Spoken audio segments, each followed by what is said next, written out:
Nu ko, es droši vien, ka mēs varam sākt. Tad jau skatīsies, kāds tur pievienosies vai kā. Tā, šodien pastāstīšu. Es stāstīšu no savas pieredzes vairāk, vai no, tā teikt, kolēģu pieredzes stāstiem arī šo to, kā vispār atrast kaut kādus lētākus īpašumus. Reizēm lētāks nav tas izdevīgāks, bet reizēm dārgāks ir izdevīgāks nekā lētāks. Nu, tās opcijas ir ļoti dažādas, kā es saku, vienmēr īpašumu jāpērk ir rēķinot nevis. Protams, mēs varam pirkt priekš sevis, tad mēs pērkam ar acīm, ar sirdi un vispārējo, bet ja mēs pērkam priekš kaut kādām investīcijām un kaut kādas attīstīšanas, tad visa pamatā ir tikai skaitļi. Un tad ir tās opcijas, kur un kā atrast tos īpašumus, tad ir ļoti, ļoti dažādas. Iešu cauri tādiem zināmākiem, varbūt nezināmākiem, varbūt sen aizmirstiem, bet kas ļoti labi arī strādā. Un ja ir kaut kādi jautājumi kaut kādā momentā, tad jūs droši rakstiet vai vienkārši ieslēdziet mikrofonu un stāstiet vai nu savu pieredzi vai kaut kādu jautājumu vai kaut ko tam līdzīgu. Un paralēli man iet arī live TikTokā, tā kā nebrīnīties, ka es kaut ko kādreiz izlasu kādu jautājumu no citas vietas, nevis no kopīgā čata. Jā, es nedaudz esmu ieskicējusi kaut kādus tos priekš manis tādus populārākos punktus, bet noteikti ir vēl tās opcijas ir ļoti, ļoti daudz un dažādas. Tāpēc tā, nu, tas viens no populārākajiem, protams, ir sludinājuma portāli, SSLV, CityL, 24LV, ZipLV, ļoti, ļoti daudz un dažādi. Tas varbūt tā lieta, citi saka, ka es esmu izķemmējis un tur nekā nav. Tad es varu teikt, ka SSA ir, tur var atrast, bet reizēm ir, nu tā, tas ir tā vairāk teikt, tas ir ļoti sistemātisks darbs, lai atrastu kaut ko tādu, jo izdevīgi īpašumi, kuros varētu kaut ko ieguldīt un pēc tam tā kā atgūt no viņa saprātīgā termiņā un summā, šie īpašumi pazūd, nu, ja ne tajā dienā, tad nākamā dienā viņš jau ir pazudis no sludinājumiem. Tāpēc, ja gribās kaut ko ļoti atrast, īpaši priekš sevis meklē, tad tas ir jādara vismaz reizi dienā, ja ne 2 reizes dienā.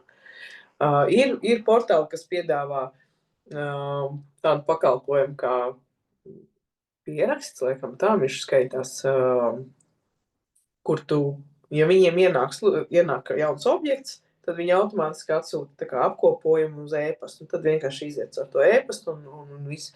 Bet SSLV tāds nav, un līdz ar to katru dienu ir jāmeklē. Teiksim, tādu pēdējais gadījums ir šodien noslēdzām, bijām pie notāra, nopirkām dzīvokli, vai priekšstats Dobelē. Dobelē vidēji vienistabas dzīvoklis maksā sākot no 17,000, un mēs vienistabas dzīvokli šodien nopirkām par 3,000. Kā sanāca tā, ka puisis ielika internetā sludinājumu, ka viņš tirgo par 3,000. Es uzreiz viņu sazvanīju, saku, klausies, nu, es gribu pastīties, viņš tur uzreiz, jā, bet tur tas kontingents, ka tie kaimiņi ir tādi nevisai, un es saprotu, viens kaimiņš tur iedzerot regulāri un tā tālāk. Es saku, man tas nebiedē, mēs braucam skatīties. Mēs atbraucām, es nebiju saglabājis numuru, es domāju, atvēršu to SSU. Un es atveru variantu, skatos 4,000. Es viņam saku, klausies, bet tikko bija 3. Šak, jā, man daudz zvanīja, ka tik daudz zvani, ka viņš uzreiz tā kā pacēla cenu. Nu, mēs izrunājam to, ka pirmkārt, man viņš vairs nevar pacelt cenu. Tikai tajā gadījumā, ja mēs sākam kaut ko tirgoties, bet pēc likuma viņš nedrīkst vairs man to cenu mainīt. Nu, puisis tā kā nedaudz saskums, bet mēs bijām pirmie, tā kā tajā brīdī vienīgie, kas bija atbraukuši skatīties. Mēs apstājāmies, bet mēs jau zinājām aptuveni, ko gaidīt. Un es tā kā, mēs padomāsim līdz vakaram, bet visticamāk, ka ņemsim. Un tā arī bija, es apzvanīju cilvēkus, jo man ir klienti, ar kuriem mēs esam, teiksim tā, viņi man ir pateikuši savu budžetu, ka viņi gatavi ieguldīt, un es meklēju viņiem īpašumus. Un tad ir tā, šodien publicējās īpašums, es zvanu, klausies, ir tāds un tāds, kur ir tāda bilde vai video, atkarībā, kas ir pieejams, vai uz vietas skatīts vai nav skatīts. Būs tādas izmaksas, to mēs dabūsim. Viņi saka, ņems vai neņems. Un līdz vakaram man bija sadabūts pircējs, kurš viņu tā kā ņems un attīstīs. Zvanu, jā, viss beigforši. Nākamā dienā viņš man zvana, klausies, man piedāvā vairāk. Ko man tagad darīt? Es saku, tā ir tava izvēle, ko tu darīsi. Vai tu tā kā pirksti pārdos man, vai tu pārdos tam, kurš tev piedāvāja dārgāk? Puisis tāds, ok, es padomāšu, bet tur 500 eiro.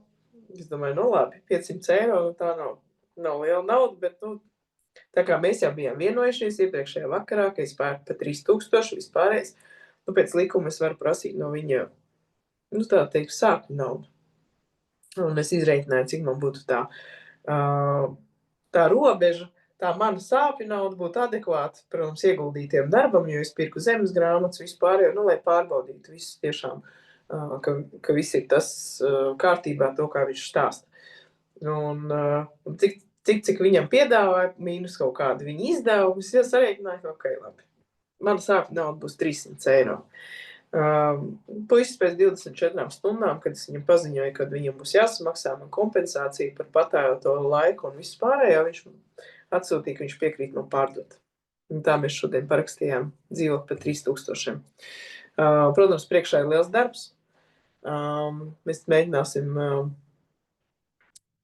dabūt arī pārējos dzīvokļus, vismaz pusmāju nopirkt.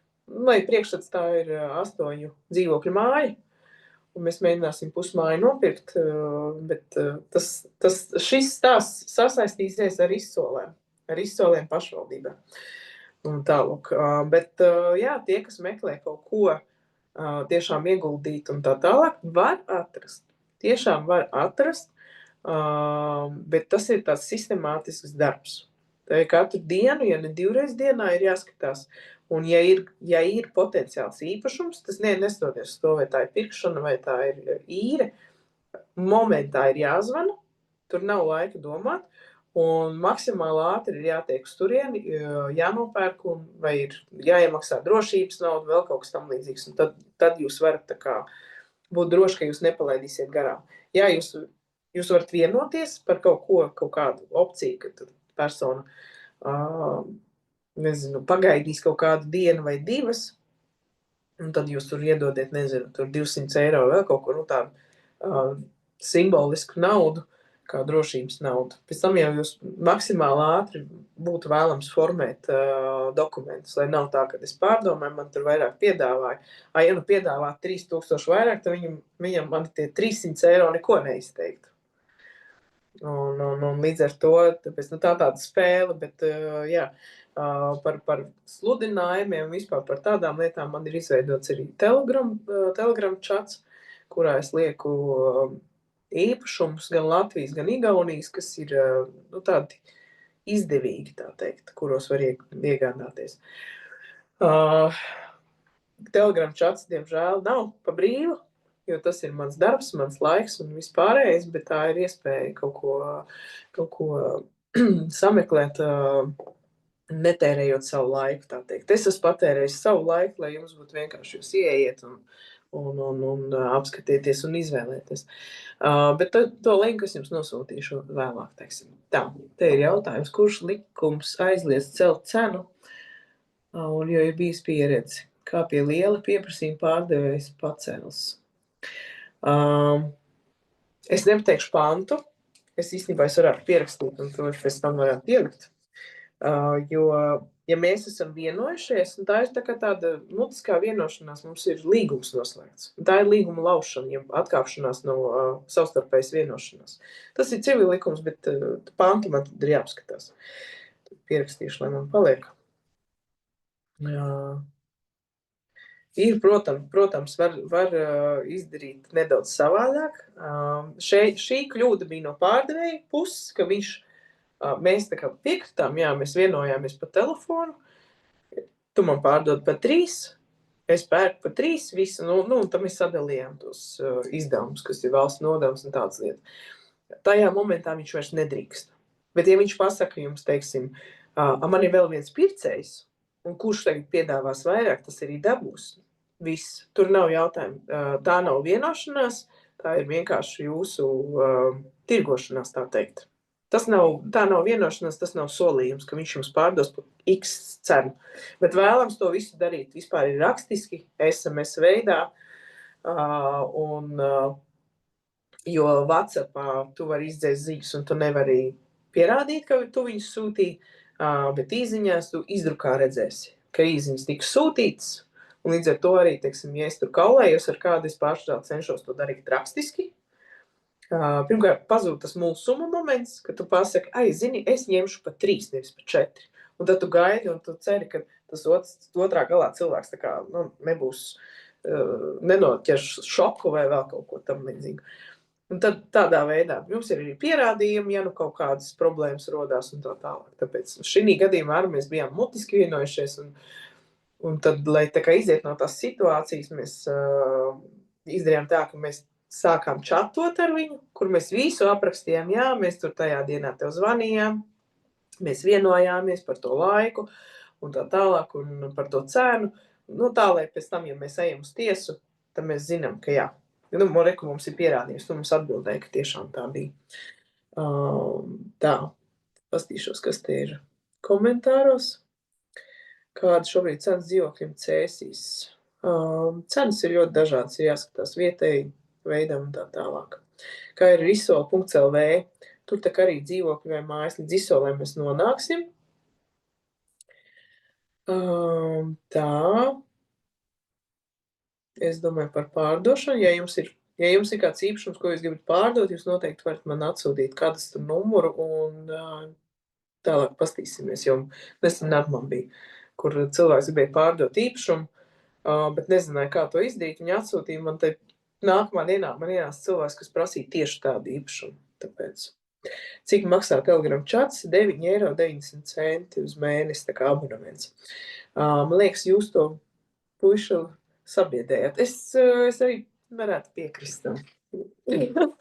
Varētu būt, ka tas puisis ir nedaudz sabiedēts. Jo ir cilvēki, kuri nav bijuši saskari ar likumiem un tā tālāk, tad tiklīdz tu piemini kaut kādas likumus, tiesas un vispārēji ir cilvēku grupa, kas tā kā nedaudz sabīstās.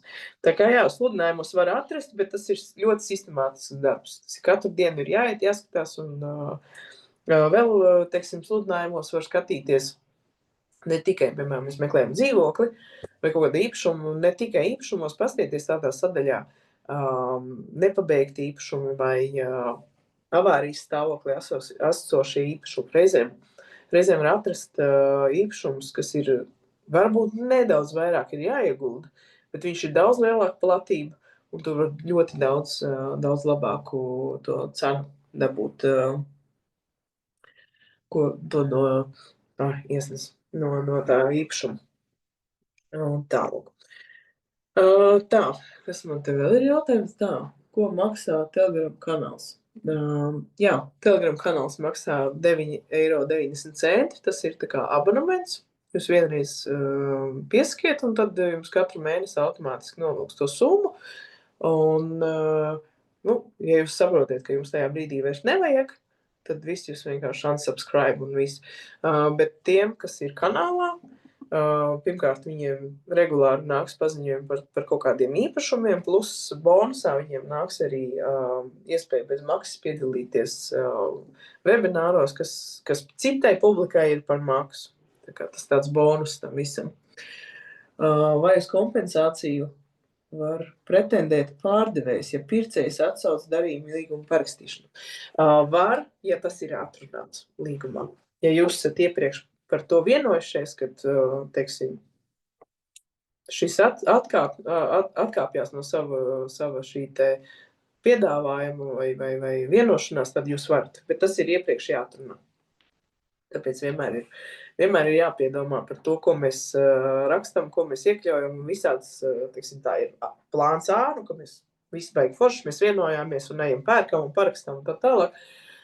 Ja nu notiek, ja nu viņš nesamaksā, ja nu viņš vēl kaut ko neizdara, vai, piemēram, arī Man nav gadījies, bet notāri šodien arī par to akcentēja par to, kad ir bijis arī gadījums, kur viņš pārdod īpašumu, jūs parakstiet pie notāra līgumu, un izrādās tajā brīdī, kamēr reģistrē zemes grāmatā, tad tajās 2-3 nedēļās parādās pēkšņi ķīla no tiesas izpildītāja. Arī tas ir jāiekļauj līgumā, ka viņš nedrīkst būt arī šī starpposmā kaut kādā veidā apgrūtinās, ielaist īrnieki, deklarētās personas un tā tālāk. Tāpēc to visu vēlams ir atrunāt līgumā. Vislabāk jau, laikam, ir paprasīt līgumu vai notāram, lai viņš sastāda, bet lai sastāda tā, ka jūs uzrakstiet. Ja es arī, teiksim, ja es notāram prasu, tad es viņam skaidri uzrakstu e-pastā, ko man vajag, lai viņš pārbauda, kam ir jābūt iekļautam līgumā, un tad, ja mēs esam vienojušies par kaut kādām sakām vienai vai otrai pusē, tas arī ir jāiekļauj. Un notāri pārsvarā to izdara. Ja ir lietas kaut kādas, par ko viņi nav pārliecināti, viņi uzreiz zvana un saka, ka viņiem vajag kaut kādu dokumentu vai vēl kaut ko tam līdzīgu, lai tādu punktu tā kā iekļaut, jo viņš atbild. Ja viņš būs ierakstījis, ka ir bez apgrūtinājumiem un beigās izrādīsies, ka ir ar apgrūtinājumu, tad notārs par to arī atbildēs. Tāpēc notāri arī ļoti, ļoti par to tā piedomā. Tālūk. Tad ir tāds nākamais, kur var atrast. Nākamais, kur var atrast kaut kādas īpašumas, tās ir Facebook dombiedru grupas. Ir tik daudz grupu Facebookā. Piemēram, pārdod un izīrē, kur ir nepilni 36,000 sekotāji. Dzīvokļi Rīgā pārdod izīrē 83,000 sekotāji. Tā kā biedri vai followeri, kā viņi skaitīsies. Nekustamais īpašums 117,000. Pēc būtības ir jābūt tā, ja jūs vēlaties atrast īpašumu vai jums kaut kas specifisks interesē, jums ir jāizdara viens uzdevums. Jums ir jāpasaka visai pasaulē, ka jūs to vēlaties. Man iesniņa vienkārši.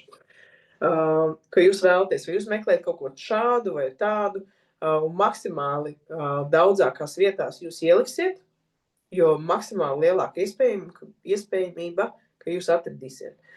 Jo mēs pat nespējam iedomāties, no kurienes var atnākt kaut kāds īpašuma piedāvājums.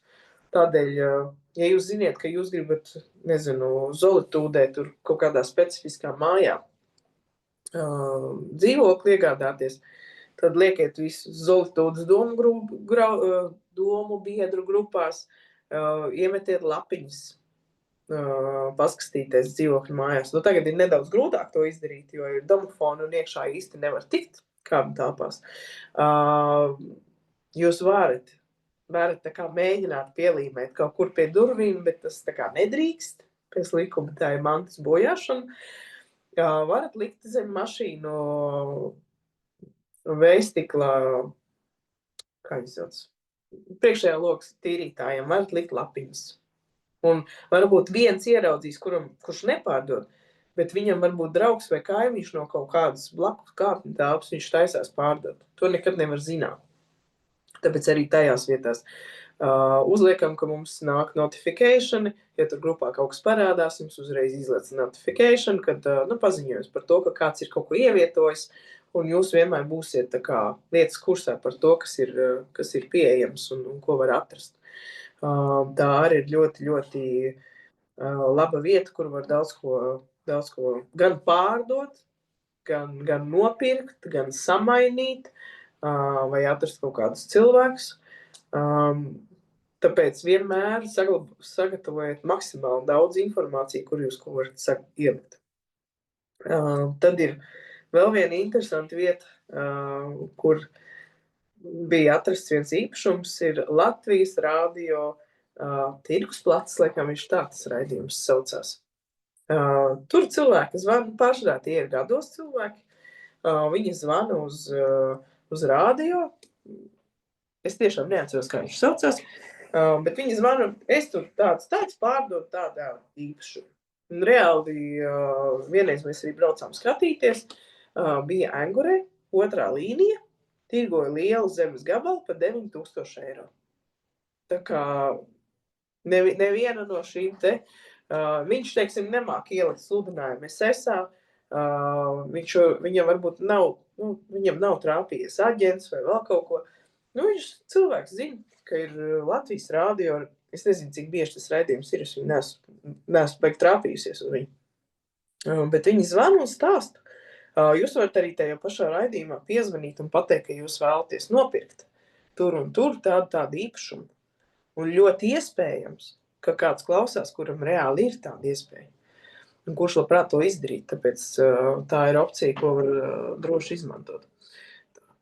Pabīdīšu nedaudz kameru komentāriem priekšā. Tā.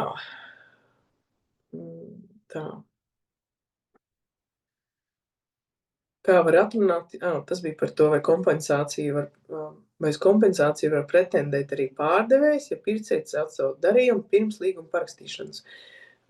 Ja nav vēl parakstīts, tā jums ir mutiska vienošanās. Jūs mutiski esiet vienojušies, un līdz ar to tas tiek uzskatīts kā līgums. Mutisks līgums. Arī teiksim, ja jūs uzdodat jautājumu un pareizi noformulēt jautājumu, vai tā bija, ka, teiksim, mēs vienojāmies, ka tu man pārdos par 3,000 eiro, un viņš neatbild, tas nozīmē, ka viņš piekrīt tam. Ja viņam ir jāatbild ar nē, vai tā nebija, vai vēl kaut kas tam līdzīgs. Tas ir tā kā pēc likuma, pēc noklusējuma sanāk. Vai vislabāk būtu noslēgt rokas naudas līgumu pirms darījuma? Tas būtu daudz drošāk. Mierīgāk gulēsiet, tā teikt. Un tad noteikti iekļaujiet to, ka, ja viņš atsakās, tad jūs saņemat, tur nezinu, 3-kāršīgu kompensāciju vai kaut ko tam līdzīgu. Un tad cilvēks to nedarīs vairāk. Jo sāpīgāk viņam, jo mazāk viņš tā darīs. Tā pastīsimies, kas mums te vēl ir.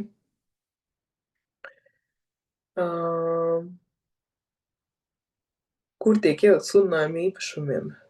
Ļoti dažādās vietās. Viss laiks būs tieši par to. Telegramā ir arī čatā. Telegramā ir īpašumi arī par 3,000 eiro, jā. Ir arī tādi. Ir arī lētāki, tik līdz kaut kas parādās, tā es arī ielieku. Bet es saku, tur parādās ne tikai Latvijas, bet arī Igaunijas īpašums es tur ielieku. Tālāk. Hipotēka jāliek. Jā.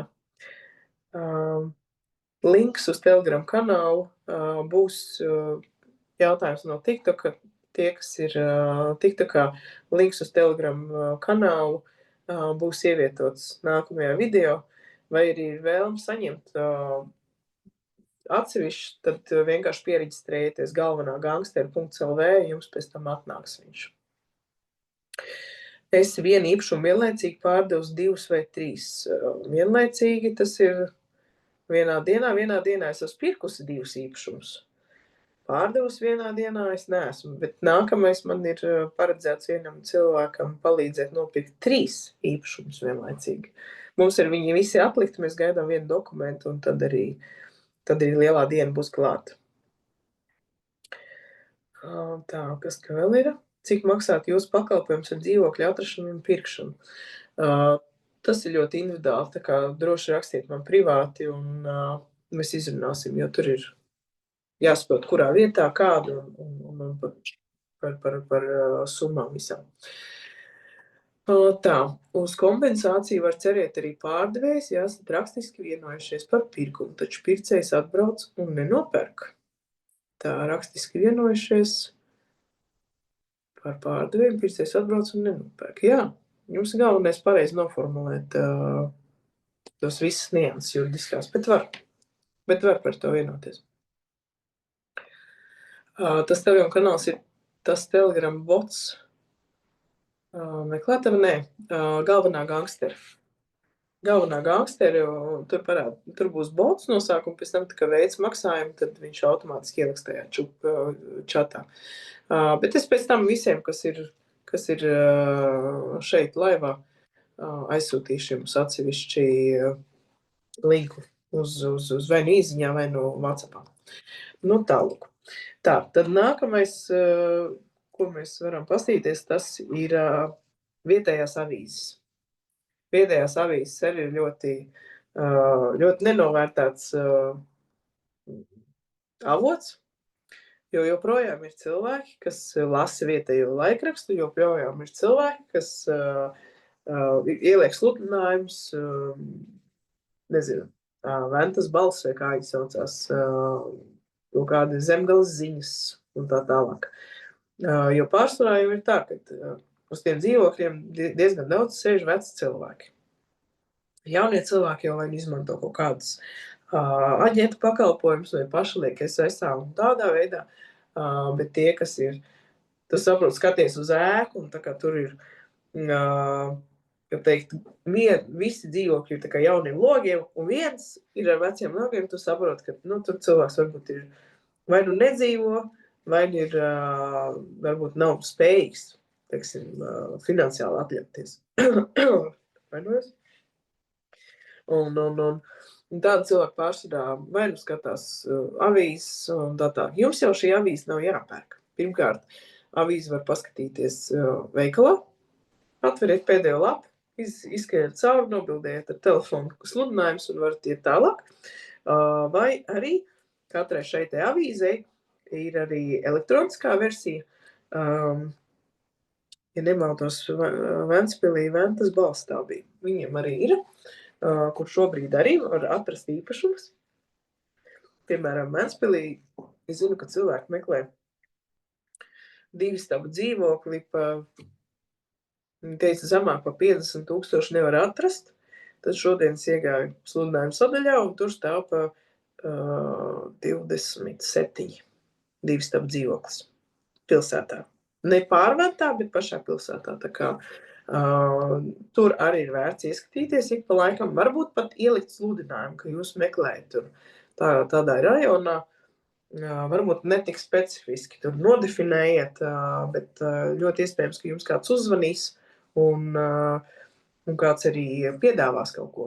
Jo varbūt vienkārši stāv tukšs, vai tur, nezinu, kāds ir nomirs vecs cilvēks un neviens līdz tam nav sakārtojis dokumentus vai nezinu, ko vispār ar viņu iesākt. Un viņš tur nostāvējis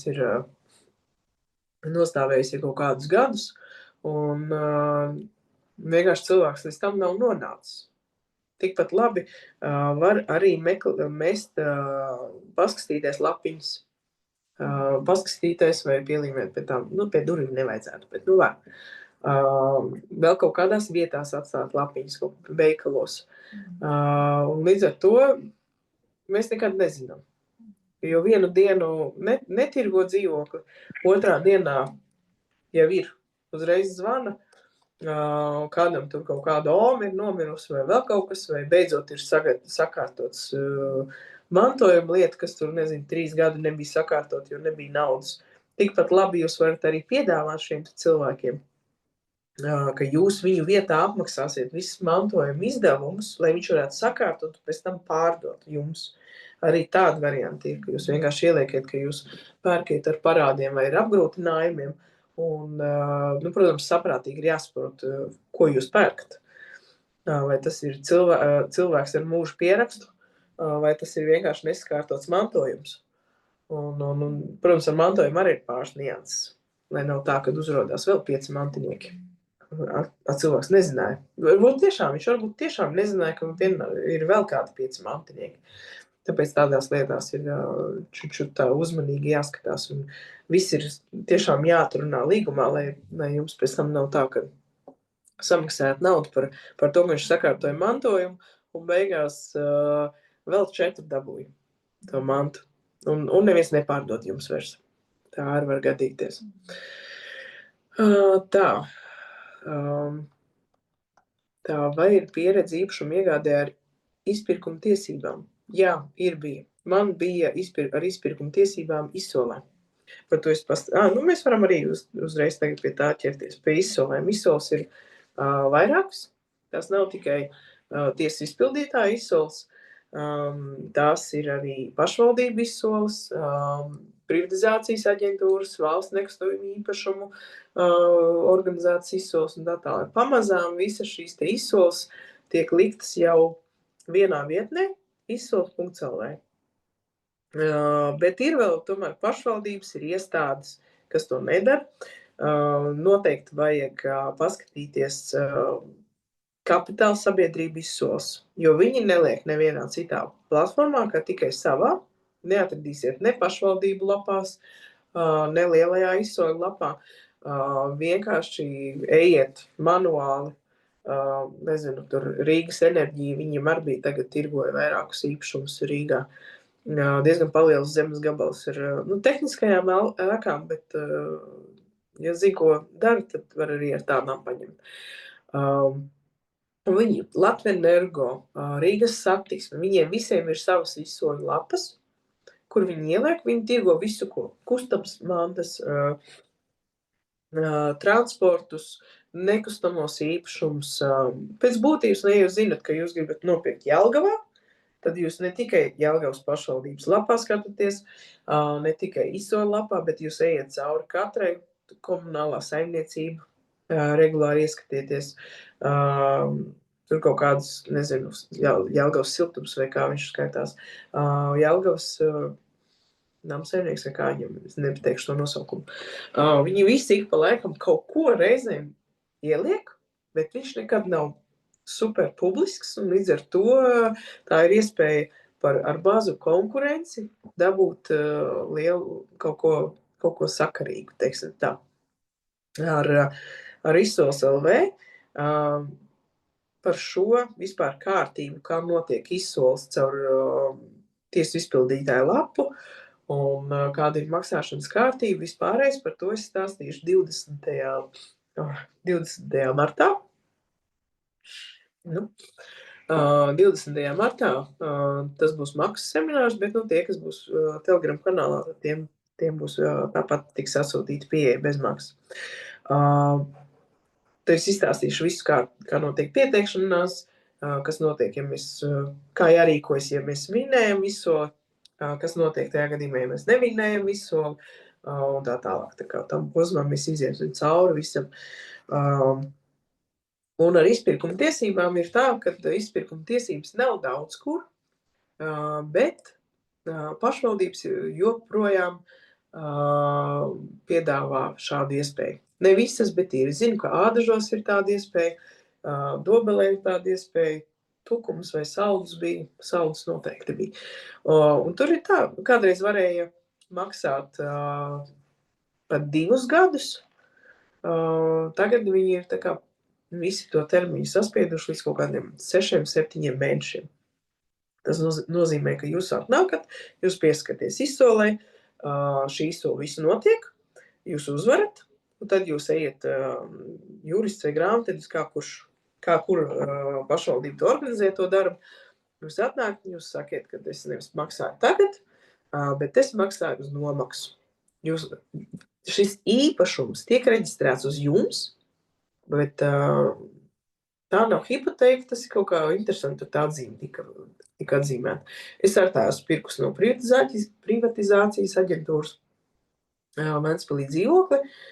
Dzīvoklis pats maksāja diezgan maz, bija kaut 3000, bet tā kā es sapratu, ka man vēl ir jāiegulda nauda remontā, lai viņi pēc tam pārdotu, tad man izvēle bija tā, ka es paņēmu uz nomaksu, jo es iemaksāju 10% katru mēnesi, es sadalīju, manuprāt, uz gadu vai 2. Es viņu mierīgi izremontēju, un tad, kad es viņu pārdevu, tad, kad man bija pircējs, es nomaksāju atlikušo summu un uzreiz arī pārdevu. Tāpēc ir pašvaldības, kurās to vēl joprojām var izdarīt. Un tā ir tā diezgan liels bonus tajā ziņā, kad jūs varat nopirkt, iemaksāt, tur, es nezinu, varbūt 3000 un katru mēnesi maksāt 200. Tur ir process, tur, manuprāt, ir 6% gadā jāmaksā par to, ka jūs tā kā uz nomaksu, bet viennozīmīgi jums nav jāmaksā tā kā bankai tur vērtējuši jums, hipotēkas nostiprinājuma lūgums un vēl visādas tās lietas, kas nāk bonusā. Te vienkārši ir līgums uz nomaksu un uz priekšu. Nekavējiet maksājumus un viss būs ideāli. Tā kā tā ir ļoti, ļoti, ļoti liela iespēja, ko var izmantot. Tā, kas man te vēl ir izsoles, ja.go.lv, jā, tā ir tā pati lapa.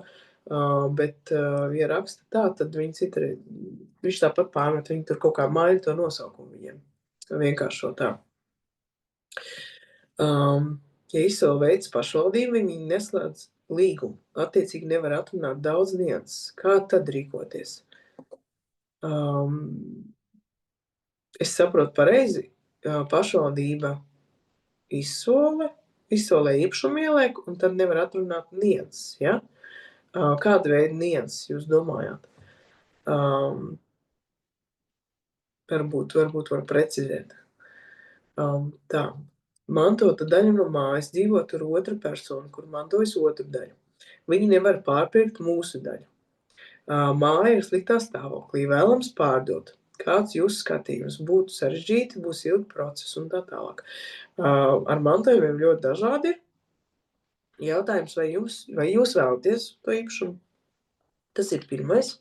Ja jums viņš nav svarīgs un jūs tā kā viņu vēlaties pārdot, tad vienkārši piedāvājiet otram mantiniekam. Ir divas opcijas, var iet tādu diezgan viltīgu gājienu, var pateikt, izsaukt cilvēku. Es tagad nepateikšu, kurš no tiem speciālistiem ir. Viņš atnāk novērtē māju, viņš pasaka, ka viņi, kā izskaidās, nevis katastrofālā, bet avārijas stāvoklī, ka tur būtiski kaut kas ir jāmaina.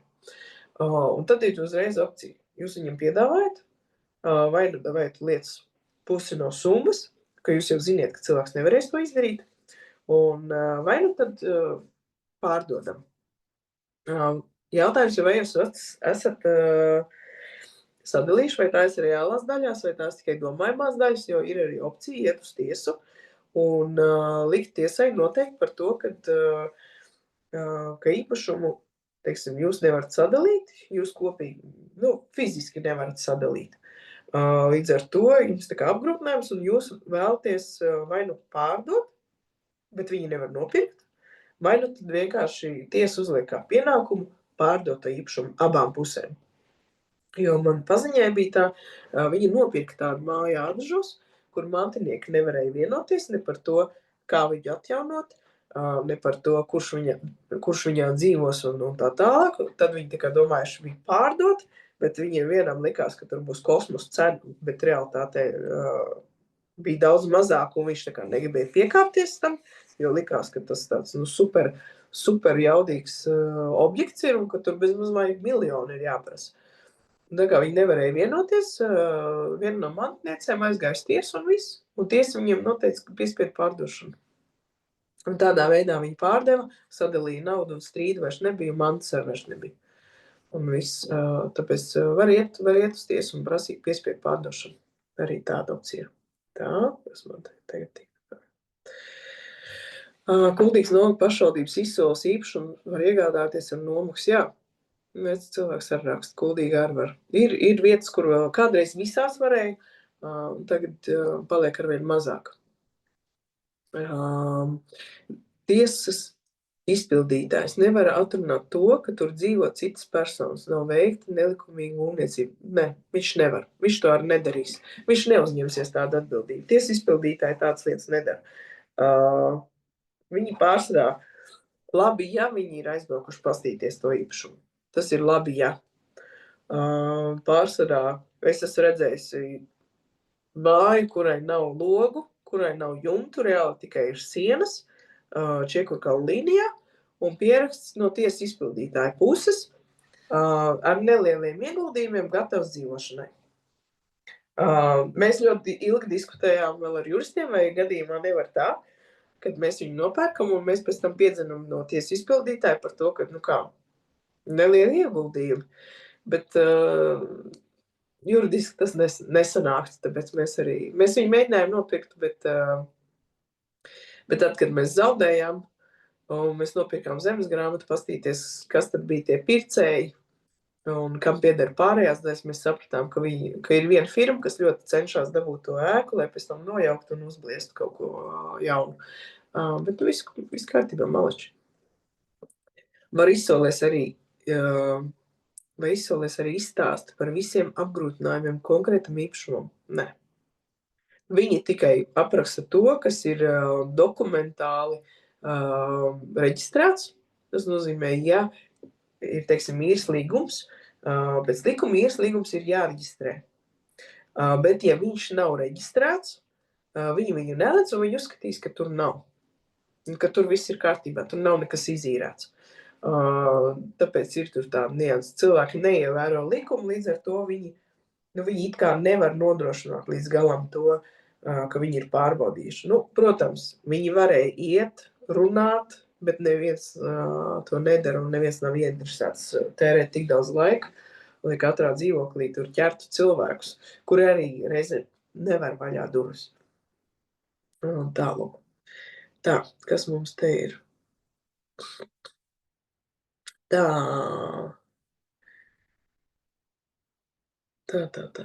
kas mums te vēl ir?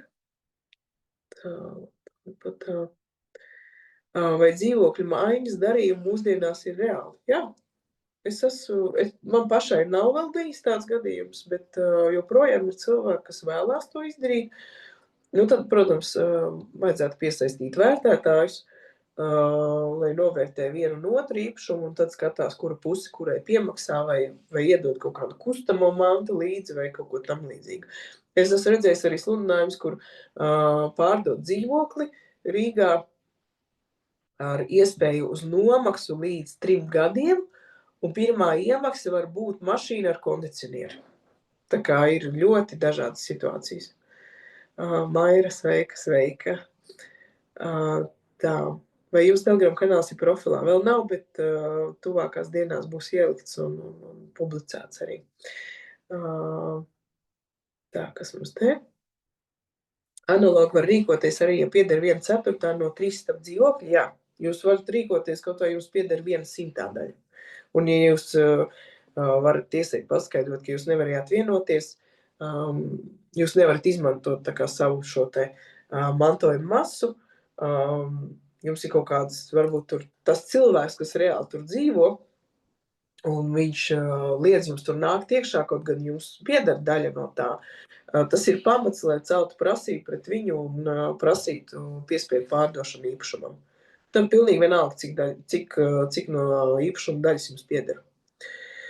Faktiski tur nedzīvojam, un vai līdz tiesas lēmumam jāmaksā komunāli. Jā, jums būs jāmaksā viņi. Ja jūs neesat jūs vēl varat vienoties ar pārējiem mantiniekiem, vai tīpaši ar tiem, kas dzīvo tur. Jūs varat vienoties, ka viņš īrē no jums šo te dzīvokli, šo te īpašuma daļu jūsu. Un tajā līgumā atrunāt, ka viņš maksā komunālos maksājumus. Tad jums nav jāmaksā. Bet, realitātē jums būs jāmaksā. Tā, kas te ir? Tā. Kā un kur vislabāk uzzināt, meklēt par apgrūtinājumiem, kad plāno pirkt īpašumu? Jums vajag noteikti nopirkt dokumentus zemesgrāmatā, paskatīties, vai tur ir kaut kādas ķīlas, vēl kaut kāda cita veida apgrūtinājumi. Tur viss tiek sarakstīts. Kadastrā noteikti pārbaudīt informāciju. Ja, piemēram, ja pērk ēkas ar zemēm vai vienkārši zemes vai vēl kaut ko, tur uzreiz var redzēt, vai ir veikta uzmērīšana, vai ir inventarizācijas lietas veikts un vispārējais. Un ja nav, tas nozīmē, ka jūs varat uzreiz cenu tā kā būtiski samazināt, jo katra tā kustība maksā diezgan lielu naudu. Inventarizācija ir mērām tūkstošos, uzmērīšanas lieta atkarībā, protams, ir no kaimiņu skaita un cik ases un vispārējie, cik punkti ir. Tā kā uz to izējot tam cauri, jau šīm divām sistēmām jūs varat ļoti būtiski samazināt cenu. Tā kā tam visam ir jāiet cauri, jo tas nedaudz paņem, teiksim, tā finanses. Kaut kādi, tur līdz kādiem 50 eiro var aptuveni tā salasīties, ja nopērk pilnīgi katru dokumentu, katru tur to uzmērīšanas lietas un vispārējo. Tas arī paņem laiku, kādu nedēļu aptuveni, jo ne viss ir elektronisks, citreiz jāpieprasa no arhīva, un tad paiet laiks, bet labāk tā. Ja tīpaši, ja tas ir runa par kaut kādām lielākām vērtīgiem īpašumiem, tad noteikti.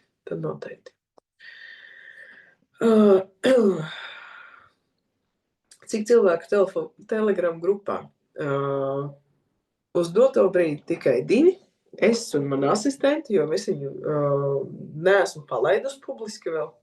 Tā kā šis ir pirmais brīdis, kad vispār es par to paziņoju. Un par to konkurenci es vienmēr saku tā. Nu, cik tad mēs varam katrs atļauties dzīvokļus nopirkt? 1, 2, 3. Nu, gada griezumā. Nu, viss, mēs nopirksim to vienu, tas viens cilvēks jau būs aizņemts. Nu, viss, viņš savu ir izsmēlis, tālāk paliek pārējiem. Tā kā iespējas ir ļoti daudz un diezgan regulārs, es teiktu. Tur par to vispār nav jābeidās, ka būtu kaut kāda konkurence un ka ir, ka tur vēl 5 skatās. Tāpēc nē, es uz to vienmēr skatos tā ļoti veselīgi. Tā, nevienmēr īrnieki ir ierakstīti zemes grāmatā. Tieši tā. Jūs arī varat pārbaudīt, kas ir deklarācija īpašumā. Iespējams, ka šī persona arī īrē. Ļoti lielu bonusu iedod tas, ka jūs varat aiziet parunāt ar kaimiņiem. Vienkārši paprasiet, ka vai tur kāds dzīvo, viņi saka, nu tur kaut kāda ģimene, kaut ko tam līdzīgi. Jūs vienkārši ievāciet informāciju, jo labāk jūs būsiet pastrādājuši pirms pirkšanas, jo drošāk un izdevīgāks jums būs tas darījums. It īpaši izsolēs. Inventarizācijas lieta jāveic, ja īpašums nav nodot zemes grāmatā. Nu, viņa jebkurā gadījumā būs jātaisa inventarizācijas lieta. Jebkurā gadījumā. Jo tiklīdz jūs gribēsiet kaut ko pamainīt, un pasaka Dievs, tas būs daudz dzīvokļu mājā.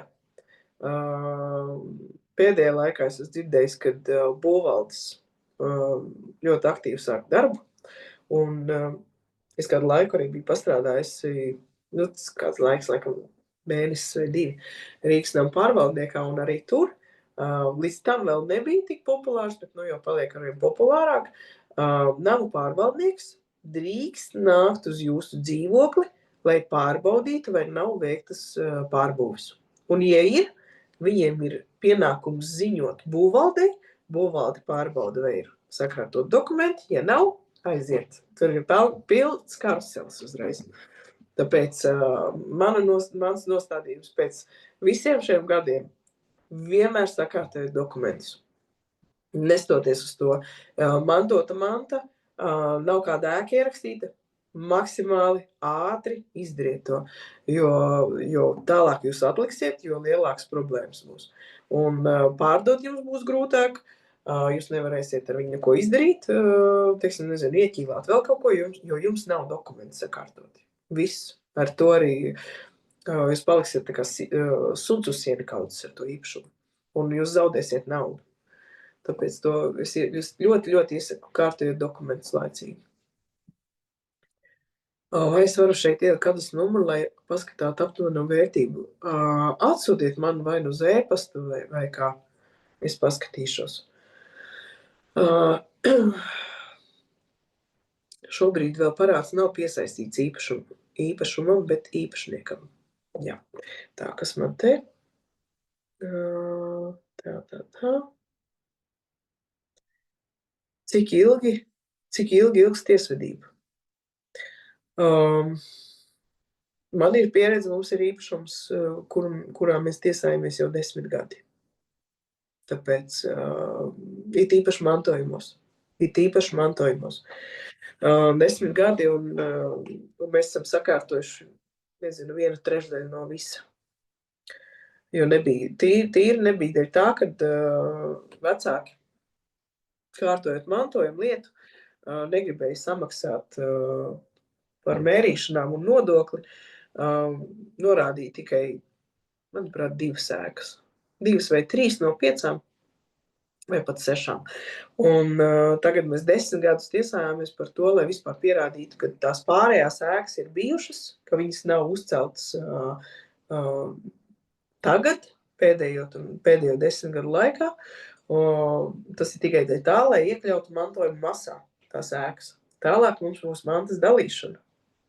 Un tad jau skatīsimies, kā tas viss tālāk izvērtīsies. Tā kā maksimāli kārtojiet dokumentus.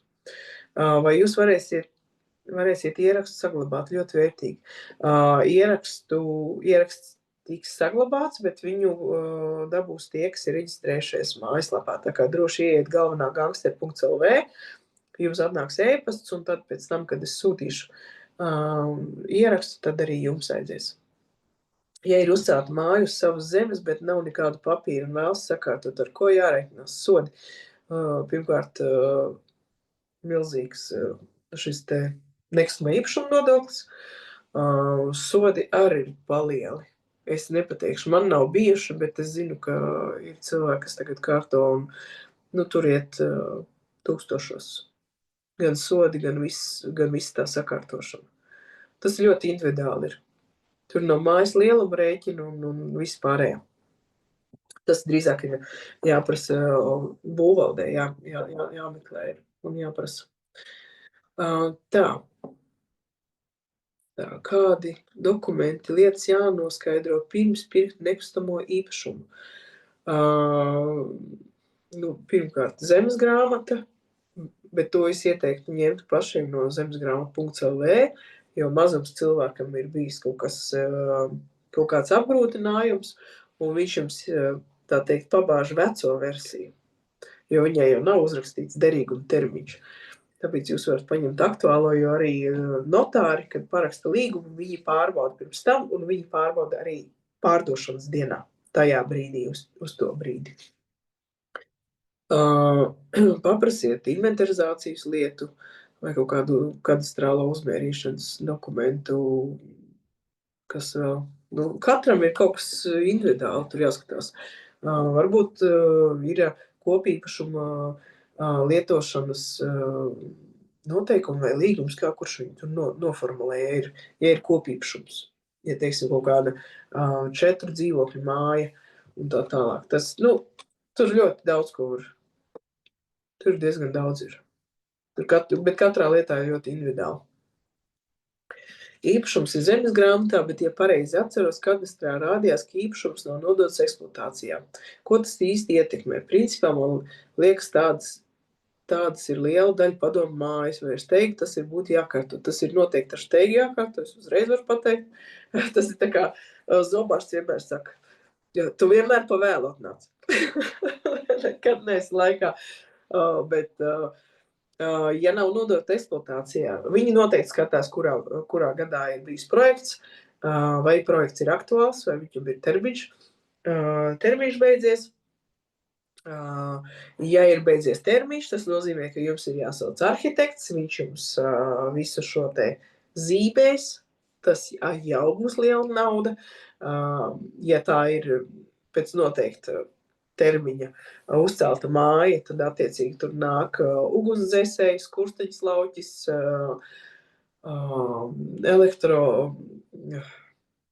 elektrosistēmai visādi mērījumi ir jāveic un viss pārējais. Un inventarizācijas lieta, tas viss ir mērāms tūkstošos.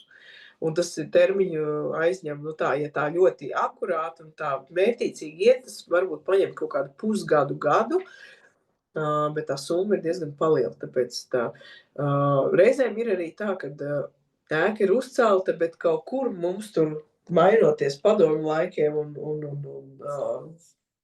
Latvijas Republikas laikiem vispārējais, tie dokumenti varbūt vienkārši nav ievadīti sistēmā. Citreiz ir tā, ka jūs varat iziet cauri visām iestādēm, visiem arhīviem un atradīsiet, ka ir kaut kāds vecais projekts, uz kura ir paraksts, ka viss ir kārtībā, bet viņš vienkārši nav sistēmā ievadīts.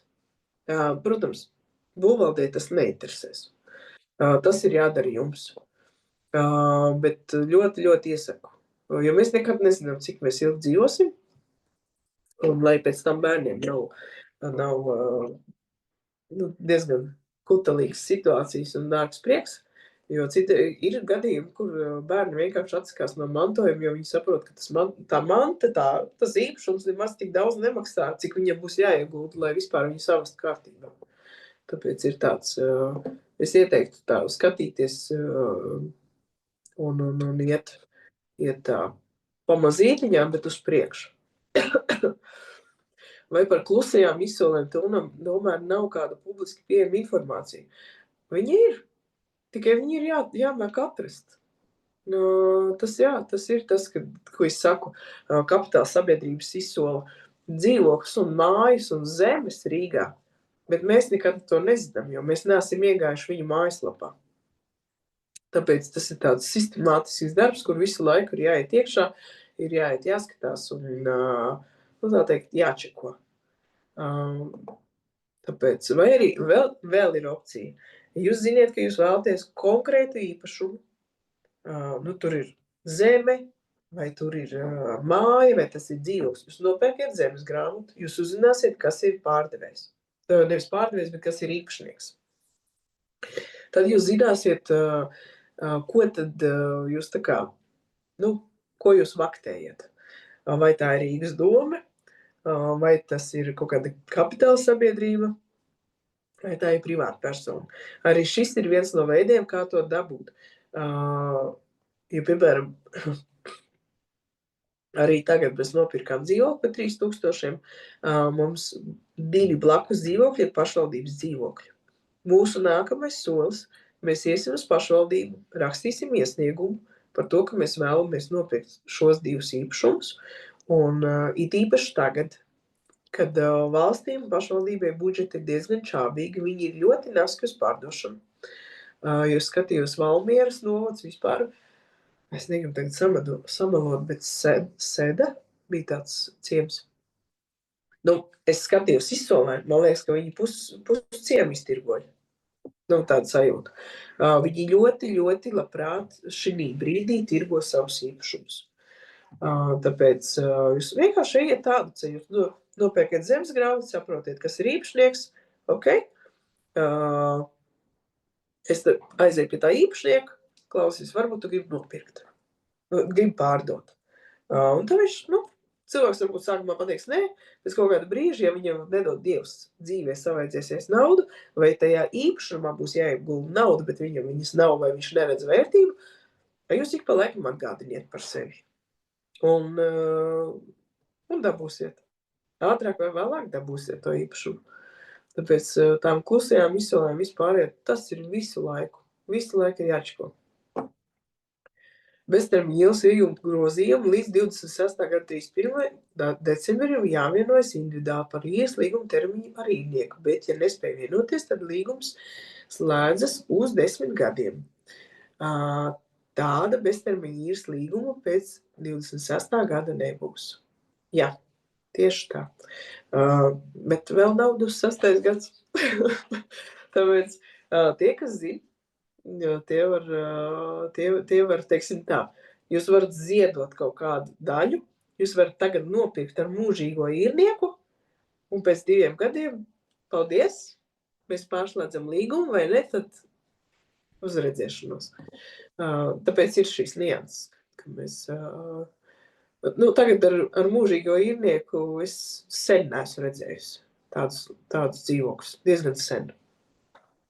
Bet tik pa laikam kaut kas lielajās izsolēs parādās. Kur meklēt šos arhīvus? Kadastrs.lv. Tur ir daudz dažādas sistēmas arhīvi, kur var ieiet un visu ko dabūt. Bet tur būs jāpaklejo. Jāpaklejo atkarībā, ko gribās nopirkt. Ja iegādājoties īpašumu, iepriekšējiem saimniekiem nav neviena mājas dokumenta. Tad šos dokumentus var iegūt tikai par samaksu. Ja kā jaunais īpašnieks. Jūs varat, es teiksim arī šim puisim, ko mēs pirkām dzīvokli, viņam arī nebija. Viņam bija tikai zemes grāmata. Zemes grāmatas bija pati pirkusi, ir dokumenti, ko es nevaru nopirkt. Mēs vienkārši sarunājām. Tu viņu nopērc un es tev atdodu naudu. Viss viņš ļoti labprātīgi, jo viņš saprata, ka viņš grib pārdot savu īpašumu. Viņam likās, ka tā ir bezizēja, ka tam nav vērtības un vispārējais. Viņš pateica, atsūtīja skrīnu, cik viņš samaksāja par arhīvu dokumentiem. Un viss, es viņam pārskaitīju naudu. Un lieta bija darīt. Visu atrinām, notāram iedāvām, jo notārs arī nevar dažus dokumentus dabūt. Un tādā veidā mēģināt viņu pielaust. Teikt, ka lūk, es tev tur to un to, es tev, nezinu, atgriezīšu tos izdevumus, vēl kaut ko, un vienkārši nopērc, lūdzu. Cilvēks arī, galvenais ir sarunāties. Ja jūs ziniet, ko jums vajag un ko jūs vēlaties, un ja jūs vēl saprotiet, kas viņam ir tā galvenā sāpe, tad jūs varat mierīgi to sāpu uzspiest un kaut ko piesolot vai kā sakārtot visu, ko vajag. Tā, mantojuma dokumenti ir sakārtot, tik nevaram vienoties par kompensācijas maksu, jo nepiekrītu, kādas tā vērtība ir. Tiesa ir tajā gadījumā variants. Ja jūs nevarat vienoties, tad jūs varat iet uz tiesu un tiesa izlems. Jā, tā. Tālāk. Ar kādu startu kapitālu jūs sākāt šo un kā pie tā nonācāt? Mans starta kapitāls ar dzīvokļiem bija, pirmo dzīvokli mēs nopirkām pa 4,5 paši pēc tam pieremontējām, ielaidām īrnieku, un tad jau pēc tam mēs. Tā bija iekrāta nauda. Sūri grūti pelnīt naudu, ko mēs noriskējām, un viss sanāca. Kādas šobrīd ir vērtētāji izmaksas un izdevumi tiesai? Tiesai izdevumi rēķinās no vērtības, kāds ir īpašumam vērtība. Un vērtētāja izmaksas ļoti dažādas. Bet kaut kādu 100, 150 ir jārēķinās, jo viņi noteikti prasa, kam to vajag, un tad attiecīgi no tā arī viņa cenu nosaka. Labvakar, vai ir droši nopirkt bez mantinieku mantas īpašumu kreditors Rīgas namu pārvaldnieks? Jā, droši. Jūs varat droši pirkt, jo tur jau ir, tur teiksim tā, mantojums ir sadalīts, viņi saprot, ka nav neviena, kurš uz viņu pieteiksies, un kreditors ir Rīgas nama pārvaldnieks, tas tādēļ, ka tur neviens nemaksāja par dzīvokli, un ir sakrājies parāds, un viņi vienkārši ir iesnieguši tiesā. Tā kā jā, man bija 600, tas laikam bija par to vērtēšanu. Šobrīd dzīvoklis tikai pērkat un pārdodat vai dodat arī uz īri? Es pārsvarā pērku priekš īres. Es retu reizi tikai pārdodu. Pārsvarā es īrē pērku. Tā, kas te vēl ir?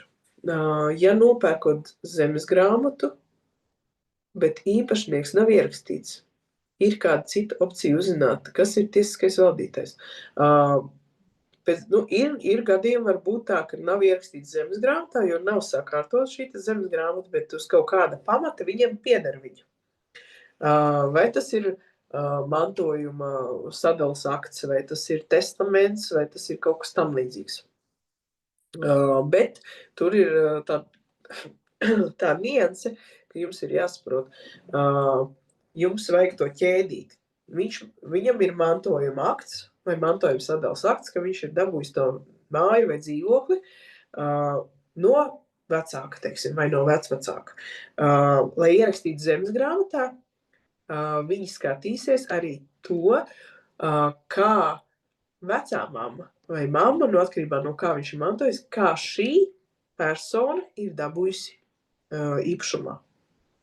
Tas arī bija mūsu pašu gadījumā, kur nebija sakārtot dokumenti 2 paudzēs.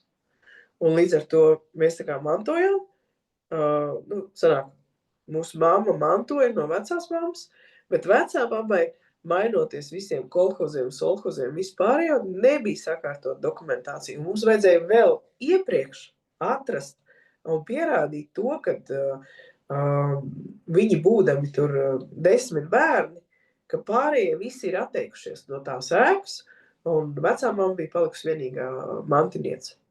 Tāpēc ar tām lietām, ja nav ierakstīts zemes grāmatā, tur vajadzētu kaut kādu īpašāku aizsargu mehānismus priekš sevis izdomāt.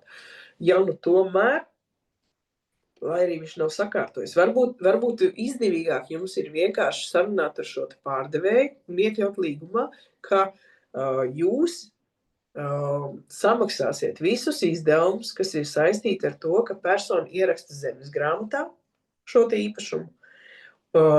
Tad tiesa viss pārbaudīs, ka viņš tiešām ir mantinieks, ka viņš drīkst būt mantinieks, un jums būs drošība, ka jūs tiešām nopērkat.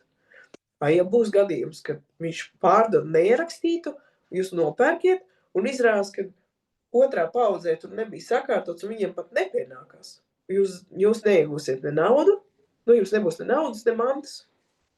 Tāpēc varbūt izdevīgāk ir uz kaut kādiem noteikumiem sarunāt, ka jūs apmaksājat visu šos te procedūru, lai ierakstītu zemes grāmatā, un pēc tam jūs nopērkat no viņa.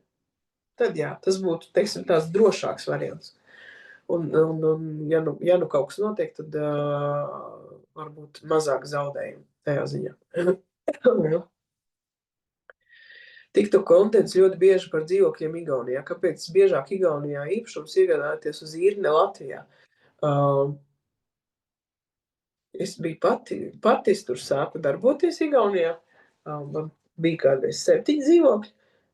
Šo to es esmu pārdevis tagad uz doto brīdi.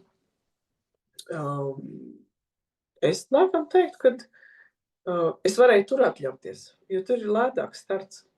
Bet es šobrīd tiek gatavots arī saturs Latvijas īpašumiem. Tā kā būs arī par Latviju. Un vispār runājot par Latvijas īpašumiem, ja kādam ir interese, ir uz vienības gatavas, iespējams nopirkt piemistabu dzīvokli. Sanāk vienības gatavas, tas ir sākums vai gals? Gals. Netālu no Turības ir nepieciešams remonts. Kopējā summa sanāks ap 20 000. Nopirkt, izremontēt, iekārtot, lai būtu gatavs izīrēšanai. Tā kā, ja kādam ir interesi, tad droši sakiet, un man ir video. Es pat esmu bijis iekšā, visu paskatījusies, zinu, kas ir jādara, un cik aptuveni sanāks naudā. Kāda situācija Rīgas klusajā centrā ar lētiem dzīvokļiem? Cik liela iespēja kaut ko nobedīt? Tikai izsolēs un interesantās vietās. Ir pāris, es esmu redzējusi, bet vai tā ēka ir tāda interesanta, vai tā lokācija ir interesanta. Bet šo to var, bet tāda retu reizi. Tā. Ja izsolē nopirkt dzīvoklis, bet pēc dokumentiem kaimiņu dzīvoklis, kur cilvēki dzīvo jau daudzus gadus, kā rīkoties? Es pareizi saprotu, jūs nopirkāt, bet realitātē dzīvo citi cilvēki tur. Vai jūs nopirkāt it kā domājat, ka tas ir jūsu, bet realitātē ir kaimiņu? Varbūt jūs varat precizēt. Jo tāpēc es arī vienmēr prasu visas inventarizācijas tādas lietas, lai es redzu tiešām dzīvē ir šīs 2 sistēmas un tās arī 2 ir. To varētu precizēt nedaudz. Kāda ir iespēja apiet aģentu un tikt pie īpašnieka? Diezgan pagrūti, bet var. It īpaši tajā gadījumā, ja īpašums nevisai ātri tirgojās, tad var. Tad pērkiet zemes grāmatu, jūs redzēsiet vārdu uzvārdu, personas kodu, mēģiniet kaut kur atrast viņu kaut kādā veidā, bet protams, ir pastāv iespēja, ka jūs viņu neatradīsiet. Bet var paprasīt kaimiņiem, jo ļoti bieži kaimiņiem ir kaimiņa numurs. Jūs tādā veidā varat noskaidrot telefonu numuru un teikt, klausies, ka tev ir aģents tirgo dzīvokli, tur nezinu, pa 20 000 aģenti parasti ņem vidēji kaut kādi, nemazāk pa 1000 vai pat 2 no dzīvokļa tirgošana, pārdošanas, ja tas skatās tādu lētāku galu. Un jūs uzreiz varat piedāvāt, teiksim, ja dzīvoklis maksā 20, mākslinieks paņem savus 2000, jūs uzreiz varat piedāvāt 19 un bez mazliet, vai es rītā ņemu 19 vai pat 18. Protams, cilvēks izvēlēsies, viņam ir labāk uzreiz pārdots, un viņam nav vairs jāgaida, kā mākslinieks tur strādās. Tā. Ar kādiem nodokļiem izmaksām mēneša gada jārēķinās pērkot īpašumu tālākai īrei. Tā ir vesela cita lekcijas tēma. Var reģistrēt, te man var noteikti pakorģēt, bet man liels diskusijas bija nesen ar vienu grāmatvedi. Ir šie īres līgumi, kad tu reģistrē video, tev ir jāsmaksā tikai 10% no šīs summas. Viena grāmatvedi man teica, ka tikko, burtiski nedēļu atpakaļ, ka ir jāreģistrē saimnieciskā darbība, un tad tu piereģistrē īres līgumu, un tad tu vari dabūt 10% tā kā nomaksē.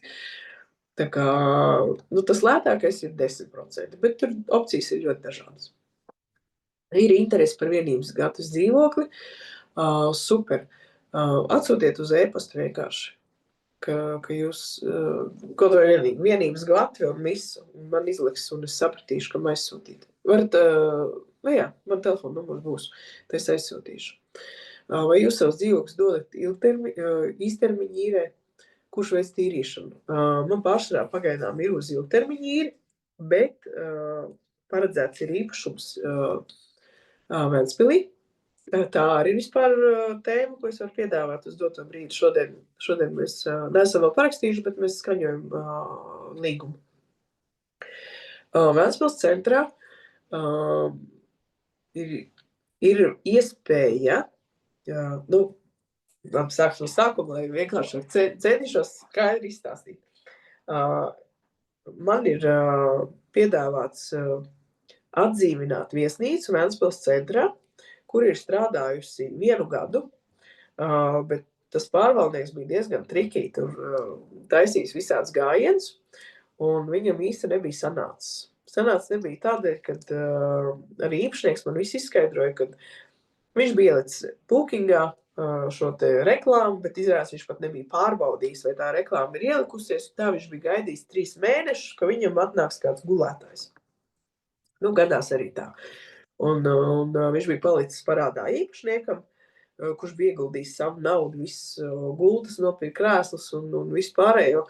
Tā tas bizness tur nesanāca, un tad viņš man uzrakstīja, ka vai es varētu viņu paņemt tā kā savā pārraudzībā, un mēs šodien vienojāmies par īres maksu, un tas mans piedāvājums visiem, kam ir interese, jūs varat nākt, teiksim tā, kooperēties.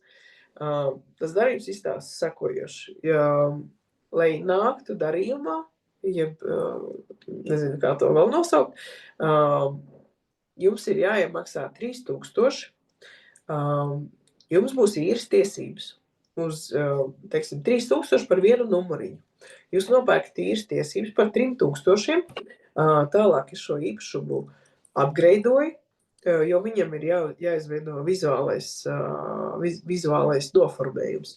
Tehniski viss strādā, tehniskās lietas viss ir, sākot ar gultsvaļām, dvieļiem, beidzot ar profesionālajiem gultsvaļas gludinājumajiem aparātiem un tā tālāk. Pēc būtības funkcionējoša viesnīca, kurai vienkārši nav savas auras, kas ir jāizveido aura viņai, un jāieliek, jāskārto visi sociālie tīkli un vispārējais. Tas nozīmē, jūs iemaksājāt 3000, mēs noslēdzam līgumu par to, ka jūs samaksājuši, jums ir īres tiesības. Šo te īpašumu es izveidoju kā funkcionējošu viesnīcu. Jums ir tiesības šajā numuriņā dzīvot. Par to, cik ilgi, par to es vēl matemātiski izreikināšu, lai nebūtu tā, ka jūs dzīvojat visu karsto sezonu, dodiet draugiem, radiem vispārējo, un reāli viesnīca nespēja atpelnīt to visu. Bet jums ir tiesības palikt šajā te viesnīcā, plus katru mēnesi jūs gūsiet no tā pasīvos ienākumus. Viesnīca tiek vadīta no manas puses, viss tā kā pienākās istabeļas un tā tālāk. Ko vēl es nepateicu? Un sanāk tā, pēc matemātikas aprēķiniem 1. gads tiek atgūti šie 3000, jūs viņus atpelniet, un nākamie gadi, kas mums ir priekšā mūsu sadarbībā, jūs vienkārši pelniet no šī te īpašuma. Un tālūk. Šie 3000 reāli ir vajadzīgi tikai priekš tā, lai noformētu istabas. Ir pāris nianses, ko man prasītos, tur pāris sienas, varbūt pārkrāsot daudz lietas. Ir jāpiepērk tāds inventārs, trauki, teikannas, kādā numurā ir kāds televizors jānopērk, leduskapi jānopērk un tādas lietas, tāpēc ir. Bet tas viss ir pamatots. Kādēļ 3000 un kas tur ir iekļauts un tādā veidā. Tā kā, ja ir interese, budžets nav liels, manā skatījumā, 3000 nav milzīga summa, un visi dokumentāli tiek, teiksim tā, pēc gostiem. Mēs noslēdzam līgumus, mums viss ir oficiāli, visi pārskati katru mēnesi tiks iesniegti, jūs redzēsiet, kas un kā notiek, un tad katru mēnesi attiecīgi no tā, cik jums, tā teikt, daļas no šīs te viesnīcas pieder, tik arī jūs saņemiet šos te ienākumus. Tālāk. Bet, ja ir interese, tad to arī atsevišķi uzrakstiet vienkārši, un es izstāstīšu un atsūtīšu vairāk informācijas, gan skaidļos, gan vizuāli, un vispārē. Tā, kas mums te vēl ir? Tā. Kā jūs definētu savu darbu? Vai arī esat tā, kur man palika? Vai tā, man te lec čat, man nāk, man lec ārā. Tā. Kā jūs definētu savu darbu? Vai arī esat savu veidu aģents? Man šo jautājumu uzdeva pēdējā laikā diezgan bieži. Es neteiktu, ka es sev definēju kā aģentu, jo es varu piemeklēt īpašumu, tirgot. Man nevisai patīk. Es labāk atdodu cilvēkiem, kas to dara ikdienā. Man ir cilvēki, ar ko es sadarbojos. Ja man, teiksim tā, man ienāk kāds īpašums un es zinu, kas meklē, es noteikti piedāvāšu. Es nelikšu pa vidu kaut kādu aģentu, kurš paņems procentu, bet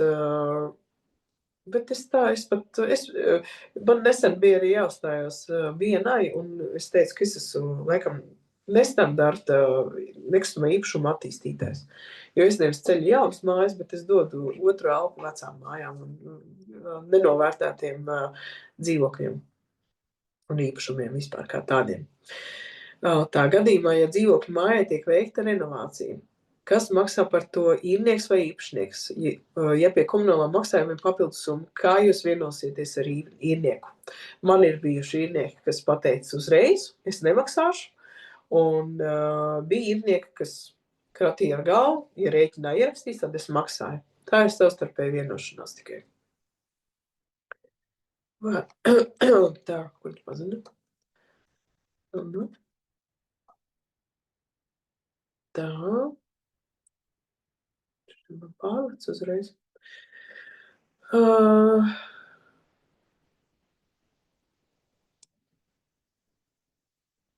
Tā vienības kā te, to mēs redzējām, aģents redzējām, vai tad no šī gada nav 10% vietā klasiskais IN 25,5 ir tad, ja mēs pārdodam īpašumu. 10% ir no tā, ja mēs izīrējam.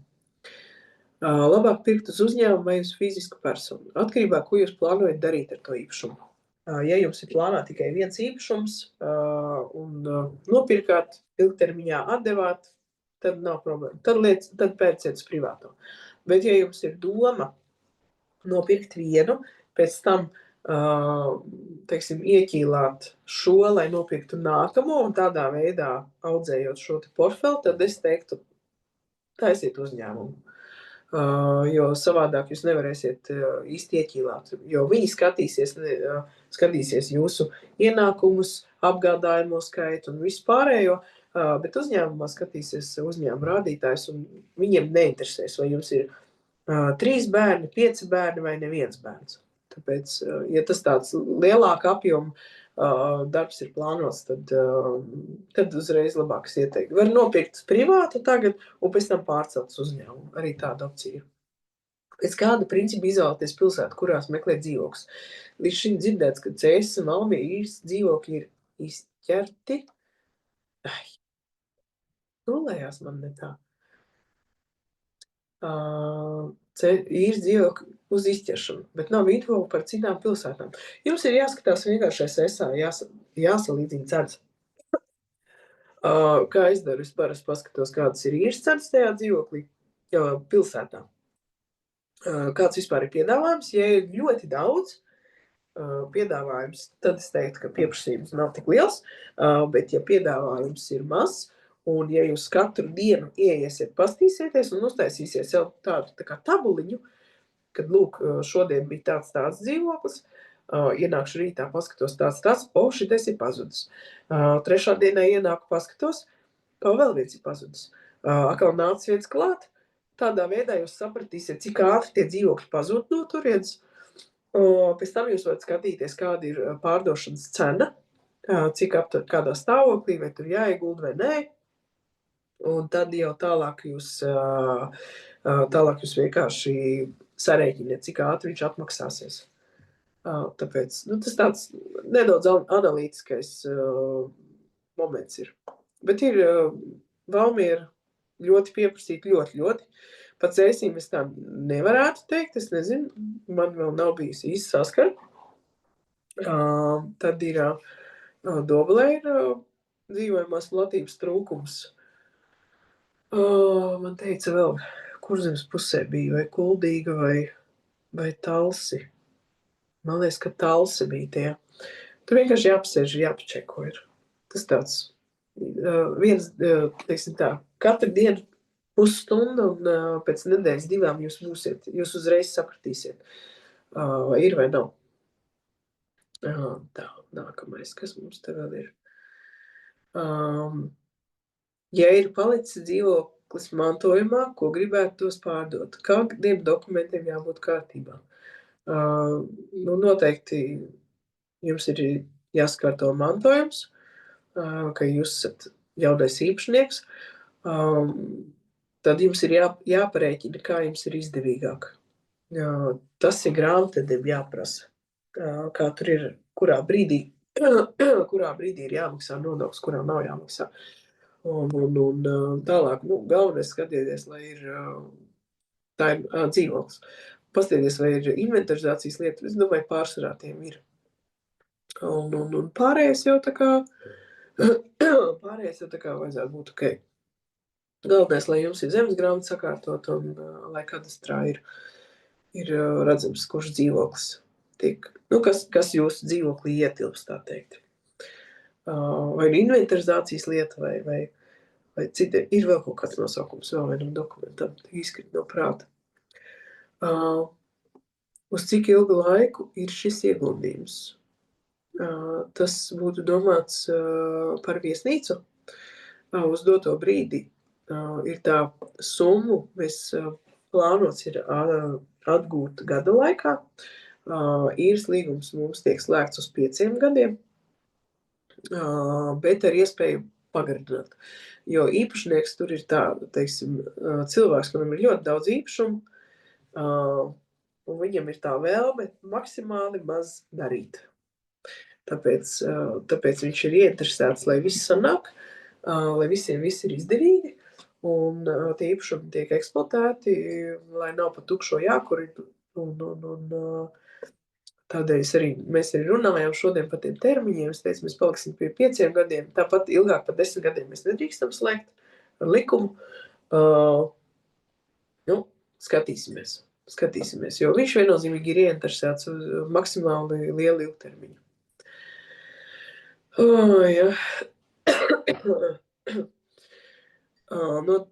Kas no gadījumiem biznesa neaiziet? Visur, protams, ir savi riski. Kā es smējos, teiksim tā, kā skatoties uz iepriekšējā gada datiem, pie tā, ka cilvēks bija super neapķērīgs vai, es nezinu, kā, varbūt nesaimniecisks, tā es varētu nodēvēt. Tur bija ļoti smuks skaitlis visos 3 mēnešos par no peļņas viedokļa. Tā kā pēc būtības vairāk kā pusi no veiktā ieguldījuma mēs atgūsim vasaras periodā. Un tagad ir īstais moments sakārtot šo te viesnīcu marta mēnesī, jo sezona tāda daudz būtiski aktīvāk būs jau, tiklīdz iestāsies siltais laiks, tas ir apreļa otra puse maijs, jūnijas, jūlijas, augusts ir pilnīgi karsts, jo arī īpašnieks atzina, ka tajā brīdī bija visi numuri aizņemti, kā beidzās vasara, tā tur bija tāds misunderstanding ar sludinājumiem vispārējo, un tad tur sanāca tā, kā sanāca. Tā kā tur ir diezgan liela rezerves esmu ielikusi. Un tur vēl ir pāris bonus, kas mums tiek iedot no īpašnieku puses, bet to tad es tur privāti varēšu izstāstīt. Tālūk, tā kā interesē. Šis man pārlicis visu laiku. Vai ir iespējams iegādāties, man interesē Ventspils, kur ir viesnīca, esmu dzīvojis Ventspilī. Viesnīca ir Kuldīgas ielā, pašā centrā. Man interesē Ventspils viesnīca, vai ir iespējams iegādāties vairāk par vienu numuriņu? Jā, droši. Protams, jo mazāk iesaistīto personu, jo vieglāk, tāpēc viennozīmīgi. Ja ir interesi par vairākiem, tad droši. Jums interesē, tad uzrakstiet. Uzrakstiet man vienkārši e-pastiņā. Tā. Pārdodat dzīvokli, nodoklis jāmaksā tikai no peļņas vai no visas summas no starpības. Ja jūs, tur ir tie noteikumi, 5 gadi, deklarējies un tā tālāk. Ja nav tie 5 gadi, nav bijis deklarācija, tad jūs vienkārši atrēķiniet iegādes, teiksim, pārdošanas summa, mīnus iegādes summa, mīnus līdz šim veiktie nekustamā īpašuma nodokļu maksājumi, mīnus kaut kādi veiktie darbi, tur var būt meistaru izmaksas, tur var būt būvmateriāli, viss, kas ir saistīts ar uzlabošanu. Atņemiet visu šo, un nodoklis jāsamaksā no tā, kas ir palicis pāri. Tā kā tā. Precizēšu jautājumu par uzkopšanu. Esmu saskāries ar to, ka lielākā problēma izmantojot Booking ir uzkopšana telpu pirms un pēc klientiem. Kā jūs risināt šo problēmu? Ja ir īpašumi vairākās pilsētās un pašam nav laika uzkopšanai, kuru piesaistīt cilvēks, jo īpaši, ja īri ir sezonāli? Atslēga vārds tur viennozīmīgi ir cilvēks uz vietas. Teiksim, Ventspils gadījumā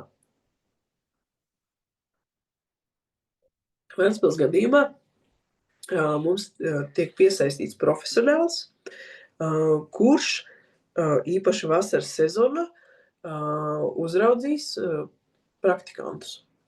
Jo mēs esam arī runājuši ar Ventspils tehniku, un mums ir, teiksim tā, paredzēta sadarbība, kur mums tiks atlasīt un iedot praktikanti, kurus uzrauga profesionāls. Tas ir tādā veidā, ka pirmkārt it kā varbūt nav godīga, bet praktikantiem tiek dota prakse, viņiem tiek arī kaut kas maksāts, bet jebkurā gadījumā viņš izmaksā mazāk nekā ņemt 2 vai 3 profesionāļus. Tādā veidā. Bet, ja ir par citām vietām, tas viennozīmīgi tiek piemeklēts cilvēks uz vietas, kas spējas organizēt visus šos te darbus. Par apkopējām arī es vienmēr saku, kad ja jums ir viena, noteikti meklējiet vēl vienu. Jums vienmēr ir jābūt rezervei. Jums ir jāveic arī, teiksim tā, monitorings, negaidot aizbraukt vai vēl kaut ko tam līdzīgu, aizsūtīt savu cilvēku, kurš pārbaudīs un pēc tam pateiks, lai, teiksim tā, kvalitātes kontrols nolūkos. Tas tāds sistemātisks darbs, bet tad, kad atrod pareizu cilvēku, tad ļoti veiksmīgi. Pēc tam tad vairs nav problēma tajā ziņā. Vai ir kāda pieredze ar Salaspili? Vai tur ir iespējams atrast vienistabu ar minimāliem ieguldījumiem dzīvošanai gatavu dzīvokli zem 20 000 Pagaidām ir bijis grūti atrast. Es Salaspils vispār ļoti reti redzu īstenībā. Diezgan reti. Diezgan reti. Bet gan jau kaut kādā ilgākā laika posmā varētu atrast. Bet tur arī jāskatās. Ar gatavu dzīvokli ir grūtāk atrast. Negatavi ir vieglāk, un arī to cenu var variēt dažādi. Tāpēc ar gataviem ir tā, kā ir. Jo vienam liekas gatavs, otram liekas akmens dievs. Jāsaķer galva, un tur vēl tālu līdz gataviem ir. Tā. Cik istabas ir pieejams viesnīcā? 11 numuriņi tur ir. Tā, pastīsimies, kas te mums ir. Tā.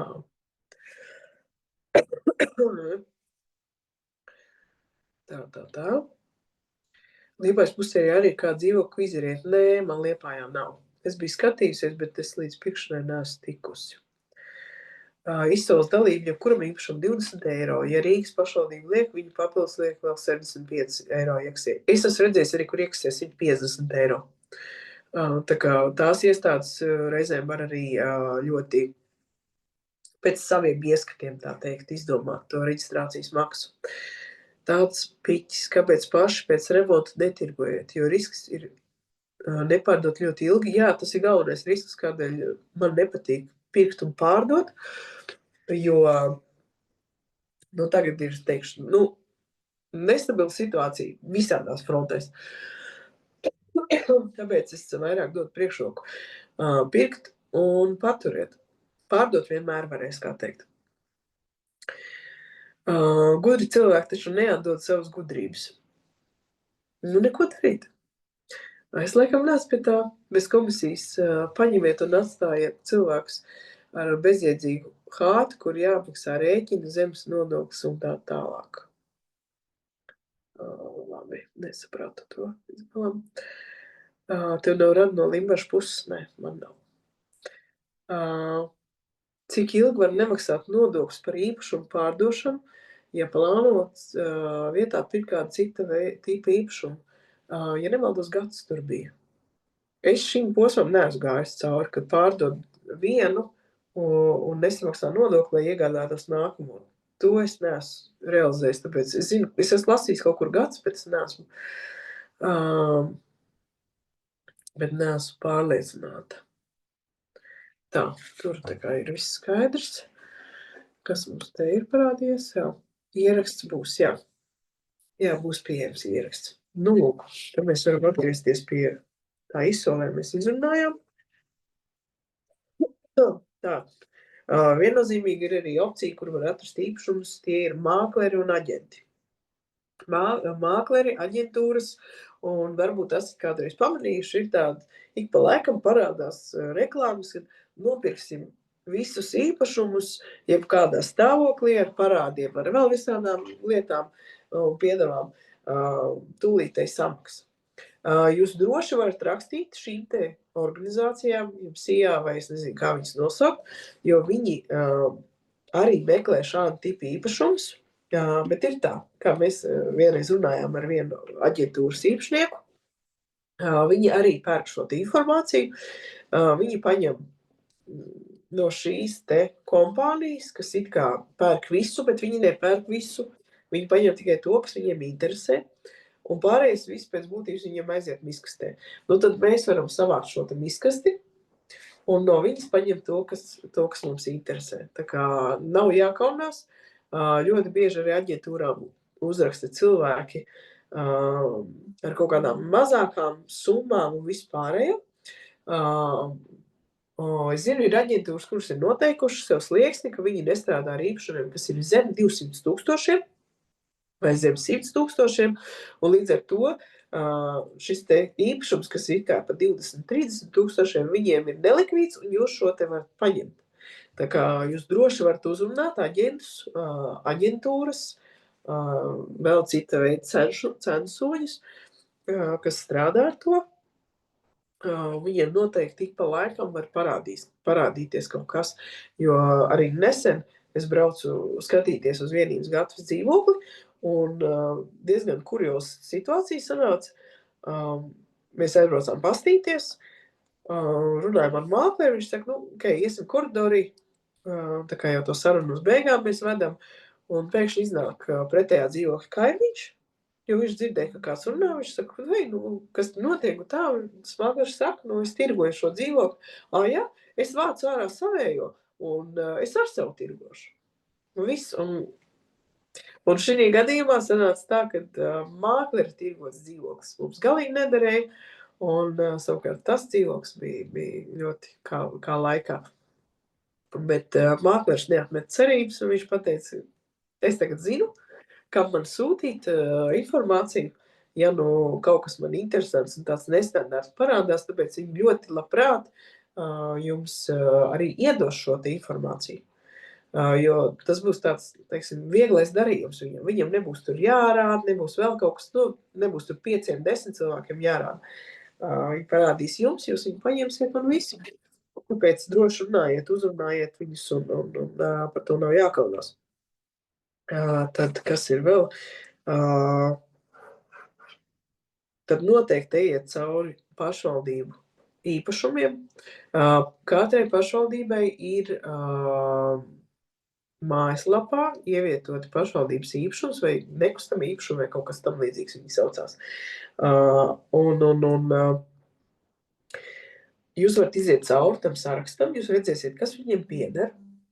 Ir ļoti daudzi, kas varbūt neliek izsolē, bet ir vienkārši viņš, ir pašvaldības dzīvokļi, kur dzīvo varbūt sociāli nenodrošināta persona vai vēl kaut kas tāds. Mums tāds savs jociņš par to, ka centrā, kur ir pašvaldības ēkas, pārsvarā dzīvo nelabvēlīgas ģimenes, un tie, kas ir spējīgi maksāt, tad jūs tur kaut kur maliņā pilsētai, tā teikt, jo, centrā pieder pārsvarā pašvaldībām. Un līdz ar to jūs varat vienkārši ieiet, pastīties sarakstu ar šiem īpašumiem, vai arī, tā kā es teicu, ieiet zemes grāmatā un atrast konkrētai adresē īpašnieku un uzrakstīt pašvaldībā iesniegumu par to, ka jūs vēlaties pirkt šajā mājā to un to dzīvokli. Un viss. Viņi sūtīs vērtētāju, viņi paskatīsies, kāda ir vērtība, viņi izvērtēs un domas sēdē nolems par to, vai viņi tirgos vai netirgos viņu, bet pie šiem apstākļiem viņi pārsvarā nolēma viņu tirgot. Viņi izvāks šo te sociālo ģimeni no šī īpašuma un pārdos jums, izsolē. Tas būs izsolē. Un tur noteikti būs vēl konkurenti, bet ir opcija dabūt centrā īpašumu. Jo arī šis 3000 eiro dzīvoklis, viņš ir ļoti tuvu centram, tā ka ļoti tuvu, un tur ir 6 no 8 dzīvokļi ir pašvaldības, un mēs iesim šo ceļu, ka mēs pirmdien rakstīsim iesniegumu par to, ka mēs vēlamies nopirkt blakus dzīvokli. Tiklīdz mēs būsim izsolē nosolījuši to, mēs atkal rakstīsim par nākamo dzīvokli, tādā veidā mēs pamērīsim kontingentu šajā mājā, pēc tam mums ir plāns viņu pārņemt arī apsaimniekošanā, jo pēc izglītības es esmu nekustamā īpašuma pārvaldnieks, un tādā veidā mēs to māju, tā teikt, okupēsim un pārveidosim par zolīdu. Līdz ar to, pirmkārt, tas paņems laiku, jo tas process, kā dabūt no pašvaldības īpašuma aizņem vidēji 2-3 mēnešus, tas ir ātrākais, līdz pat gadam. Atkarībā, cik bieži izsols organizē un vispārējais, bet atcerieties, ko es stāstīju. Pašvaldībās ir iespējams dabūt uz nomaksu. Tas nozīmē, ka jums ir 3 mēneši, jūs varat iekrāt kaut kādu naudu, jūs samaksājat depozītu, lai šī izsole pieteiktos, notiek izsole. Jūs varbūt nedabūsiet pat tik zemu cenu, kā jūs gribējāt, bet tā būs vienalga zemāka nekā tirgu esošā, un jūs šo te pirkumu summu var tā kā sadalīt uz nomaksu. Un tādā veidā tā kā iet un veidot to te saucamo portfeli. Tāpēc opcijas ir ļoti, ļoti dažādas. Ļoti dažādas un daudz. Tāpēc es esmu arī tā Aramzemi atradusi, kur stāvēja. Pēc dokumentiem viņa nebija iznomāta. Dabā viņa bija, teiksim, tā nelikumīgi izmantot. Tā kā tādas daudz ko var atrast, ja pameklē. Bet galvenais ir zināt, saprast sev, ko mēs meklējam, kāds mums ir budžets, ko mēs gribam, un pārējais jau tā ir tā teikt ģeoķehnika, kā saka, kad tu vienkārši vaktē un skaties, kas ir. Un, ja parādās, tad viss, tad grāb to zaķi ciet. Un viss. Un tālāk, un tad vēl viena opcija ir kaut kādas Telegram grupas, teiksim, meža parka pļāpas un vēl visādi, kur paši iekšēji, teiksim, tā nevis reģiona, bet, tās apkaimes iedzīvotāji liek savus kaut kādas sāpes vai vēl kaut ko, jums ir galvenais tikt tajā čatā iekšā, un jūs pēc kaut kāda laiciņa, jūs pirmkārt redzēsiet, kas tur notiek, kādas ir problēmas, vai kādi ir plusi, vai vēl kaut kas, un jūs varat ielikt, hei, bet es meklēju tur un tur īpašumu. Varbūt jūs zināt, kāds tirgo. Un tā kā kaimiņi tur runājās, un viss tāda kopiena tur veidojās, līdz ar to viņi būs lietas kursā un varēs padalīties informāciju. Tādas ir ļoti daudz. Medenciemam, Ieviņām, Ādažiem, Kadagai, tur ir visām apdzīvotām vietām ir kaut kāds šitāds šatiņš. Tā kā tā ir tāda opcija, ko var izmantot. Tā. Kurā brīdī tiek īpašums ierakstīts zemesgrāmatā uz jaunā īpašnieka vārdi, iegādāts un nomaksas īpašumu. Jūs pašvaldībā noslēdzat līgumu, un viņi tad arī ieraksta. Viņi arī ieraksta. Vienīgi tur ir atzīme par to, ka tas ir uz nomaksu, un varbūt tur nav ķīla, bet tur vienkārši atzīme par to, ka nomaksas līgums, un tad, jūs nevarēsiet viņu pārdot, kamēr jūs nebūsiet nomaksājis. Tāpēc arī Ventspils gadījumā, kā es darīju, es atradu pircēju, es nomaksāju, bet tā kā mēs jau bijām vienojušies, es nomaksāju, un pēc kaut kādām x dienām mums bija līgums, un es drīkstēju pārdot. Vai ar 12,000 ir iespējams iegādāties investīciju dzīvokli Latvijā vai Igaunijā? Vai tā varētu būt piemērota kā pirmā investīcija? Jā, var gan Latvijā, gan Igaunijā atrast. Kaut kādu laiku paņems atrast, piemeklēt, tas kaut kāds mēnesis līdz 2, bet var, ar 12,000 var. Vienīgi jāskatās tur pēc tam, kādā stāvoklī ir. Varbūt vēl kaut ko vajadzēs ieguldīt. Latvijā vajadzēs ieguldīt, Igaunijā pa 12 var jau dabūt arī kaut ko gatavu. Vai dzīvotams un strādājams Lielbritānijā var ieguldīties Ventspils viesnīcas projektā? Cik sarežģīti būs juridiskā nodokļa puse? Noteikti var ieguldīties. Būs vajadzīgs elektroniskais paraksts, jo mums ir kaut kādā veidā jāparaksta dokumenti. Tā ir vienīgā lieta, kas mums ir vajadzīga. Un juridiski nodokļu pusē, tad mēs varam vienkārši individuāli izrunāt, kādas ir iespējas, kas jums būs izdevīgāk, kā to noformēt un sakārtot. Kā es saku, vienkārši pasakiet, kā jums vajag vai ko jūs gribiet, un visam var atrast risinājumu. Parunājoties ar vienu, ar otru, var atrast no tālāk. Tā, kas mums te vēl ir? Tā. Sveicieni. Yes, un pašvaldības īpašums nav pārsteigumu, ka nav neapmaksātu rēķinu. Tā varētu būt, jā. Kā var zināt, kurās pašvaldībās ir iespējams izsolīt īpašumu un izpirkt uz nomaksu? Man ir izveidota tabula, kaut kādu mēnesi, laikam 2 mēnešus atpakaļ mēs viņu tā kā updatojām, kur bija visas pašvaldības sarakstīts, un tur bija sarakstīts, kurā ir salikt krustiņi, kurā var uz nomaksu, kurā jāsamaksā uzreiz. Tā kā, ja tādu vajag, tad uzrakstiet man, es aizsūtīšu, bet pašā, ja ir konkrēti zināms, kurā vietā gribās, tad vienkārši ieiet pašvaldības mājaslapā, atrodiet izsoles, atveriet jebkuru izsoli, teiksim, jūs gribat pirkt dzīvokli, atveriet pēdējo izsoli, kas bija izsludināta, kurā tiek tirgots dzīvoklis, un atveriet nolikumu. Un nolikumā vai arī līguma paraugs. Tur ir ierakstīts, cik ātri ir jāsamaksā un vai ir iespējams uz nomaksu. Un arī, zinu, man stāstīja viens cilvēks tagad, kad mēs runājām par pašvaldības izsolēm, kas burtiski nesen bija nopircis sev vienu īpašumu. Viņš teica, noteikumos ierakstīts, ka uz nomaksu ir uz 6 mēnešiem, bet viņš bija vienojies ar to sievieti par 7 mēnešiem. Tā kā viņi nāk pretī, tur jāiziet labā omā, smaidīgi, bez kaut kādiem pārmetumiem, un ja vēl ir kaut kas garšīgs līdz, es domāju, tur var kaut ko sarunāt. Sveiki, Inese.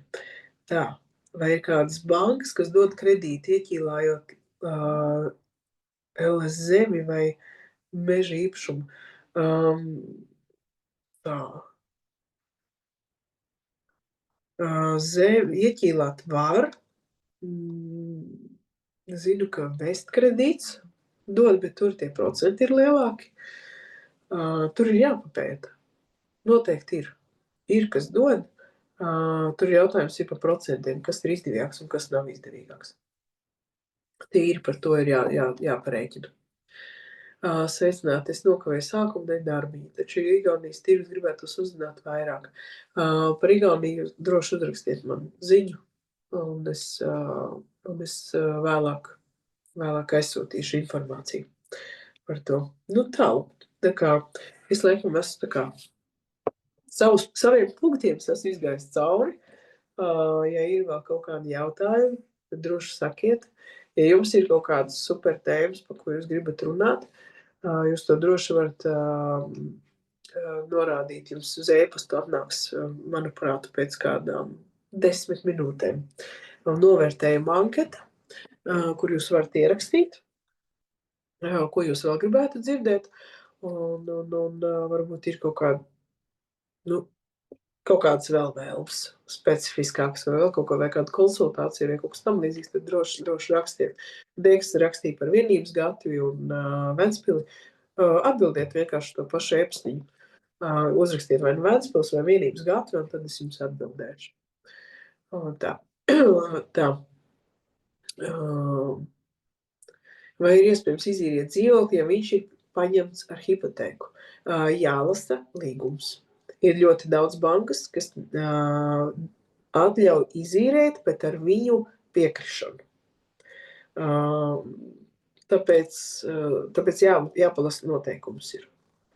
Kāds ir jums tas līgums noslēgts. Bet ja ir vienkārši ielikta ķīlā šis te dzīvoklis, teiksim, jums ir dzīvoklis, jūs viņu ielieka ķīlā, lai iegādātos nākamo, tad nav jāprasa.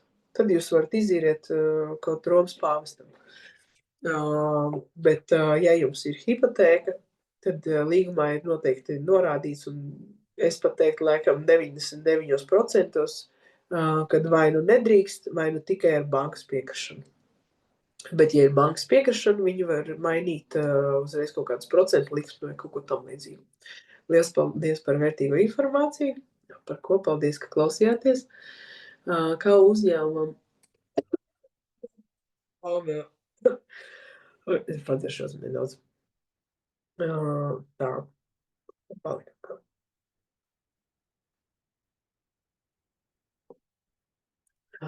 Tā. AML prasībām, tas ar ko būtu domās, vai tu uzmetīšu aci?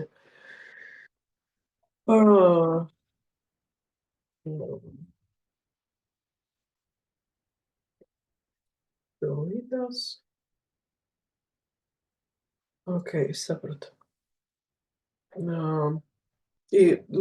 Manam uzņēmumam ir, kā tā apdrošināšana saucās, man kā starptiekam ir jānoslēdz. Viņi jānopērk apdrošināšana. Cilvēciskā vai kā viņi bija. Man tie nosaukumi nestāv prātās. Bet jā, tas vienmēr ir jāskārto arī tādas nianses. Tā kā es varētu teikt, ka tā kā ir ok. Bet, kur man te palika tas komentārs? Pazvana man atkal. Jā, jā. Protams, ir ļoti jāskatās, ja jūs veidojat savu uzņēmumu, kādu pakalpojumu jūs sniedzat. Un tad jūs skatāties, vai jums vajag izpildīt šīs te AML prasības vai nevajag. Man ir jāizpilda teiksim tā, es atbilstu, un man ir jāpilda tas. Tā, kas vēl ir? Vai Telegram chatā būs Excel ar pašvaldību nosacījumiem? Es ielikšu, lai ir, lai tiek klāt.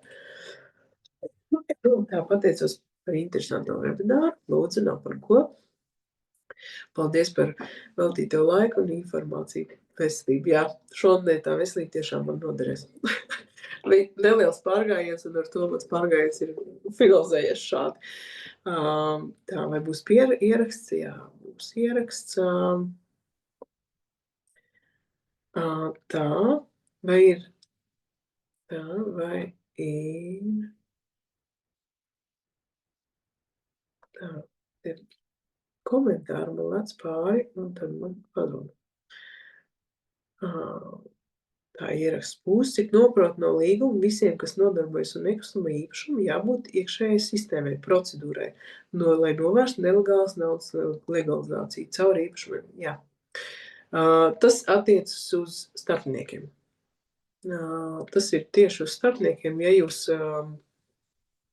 jūs strādājat tikai ar savu naudu, tad tās prasības nav tik lielas, bet tiklīdz jūs strādāsiet ar cita naudu, citam palīdzēsiet un vispārējo, jums ir jābūt šādai sistēmai un viss tā kā pēc ķēdītes. Jūs pārbaudiet un tā tā, bet tas nav tik biedējoši, vismaz man tā liekas. Tas nav tik biedējošs faktors.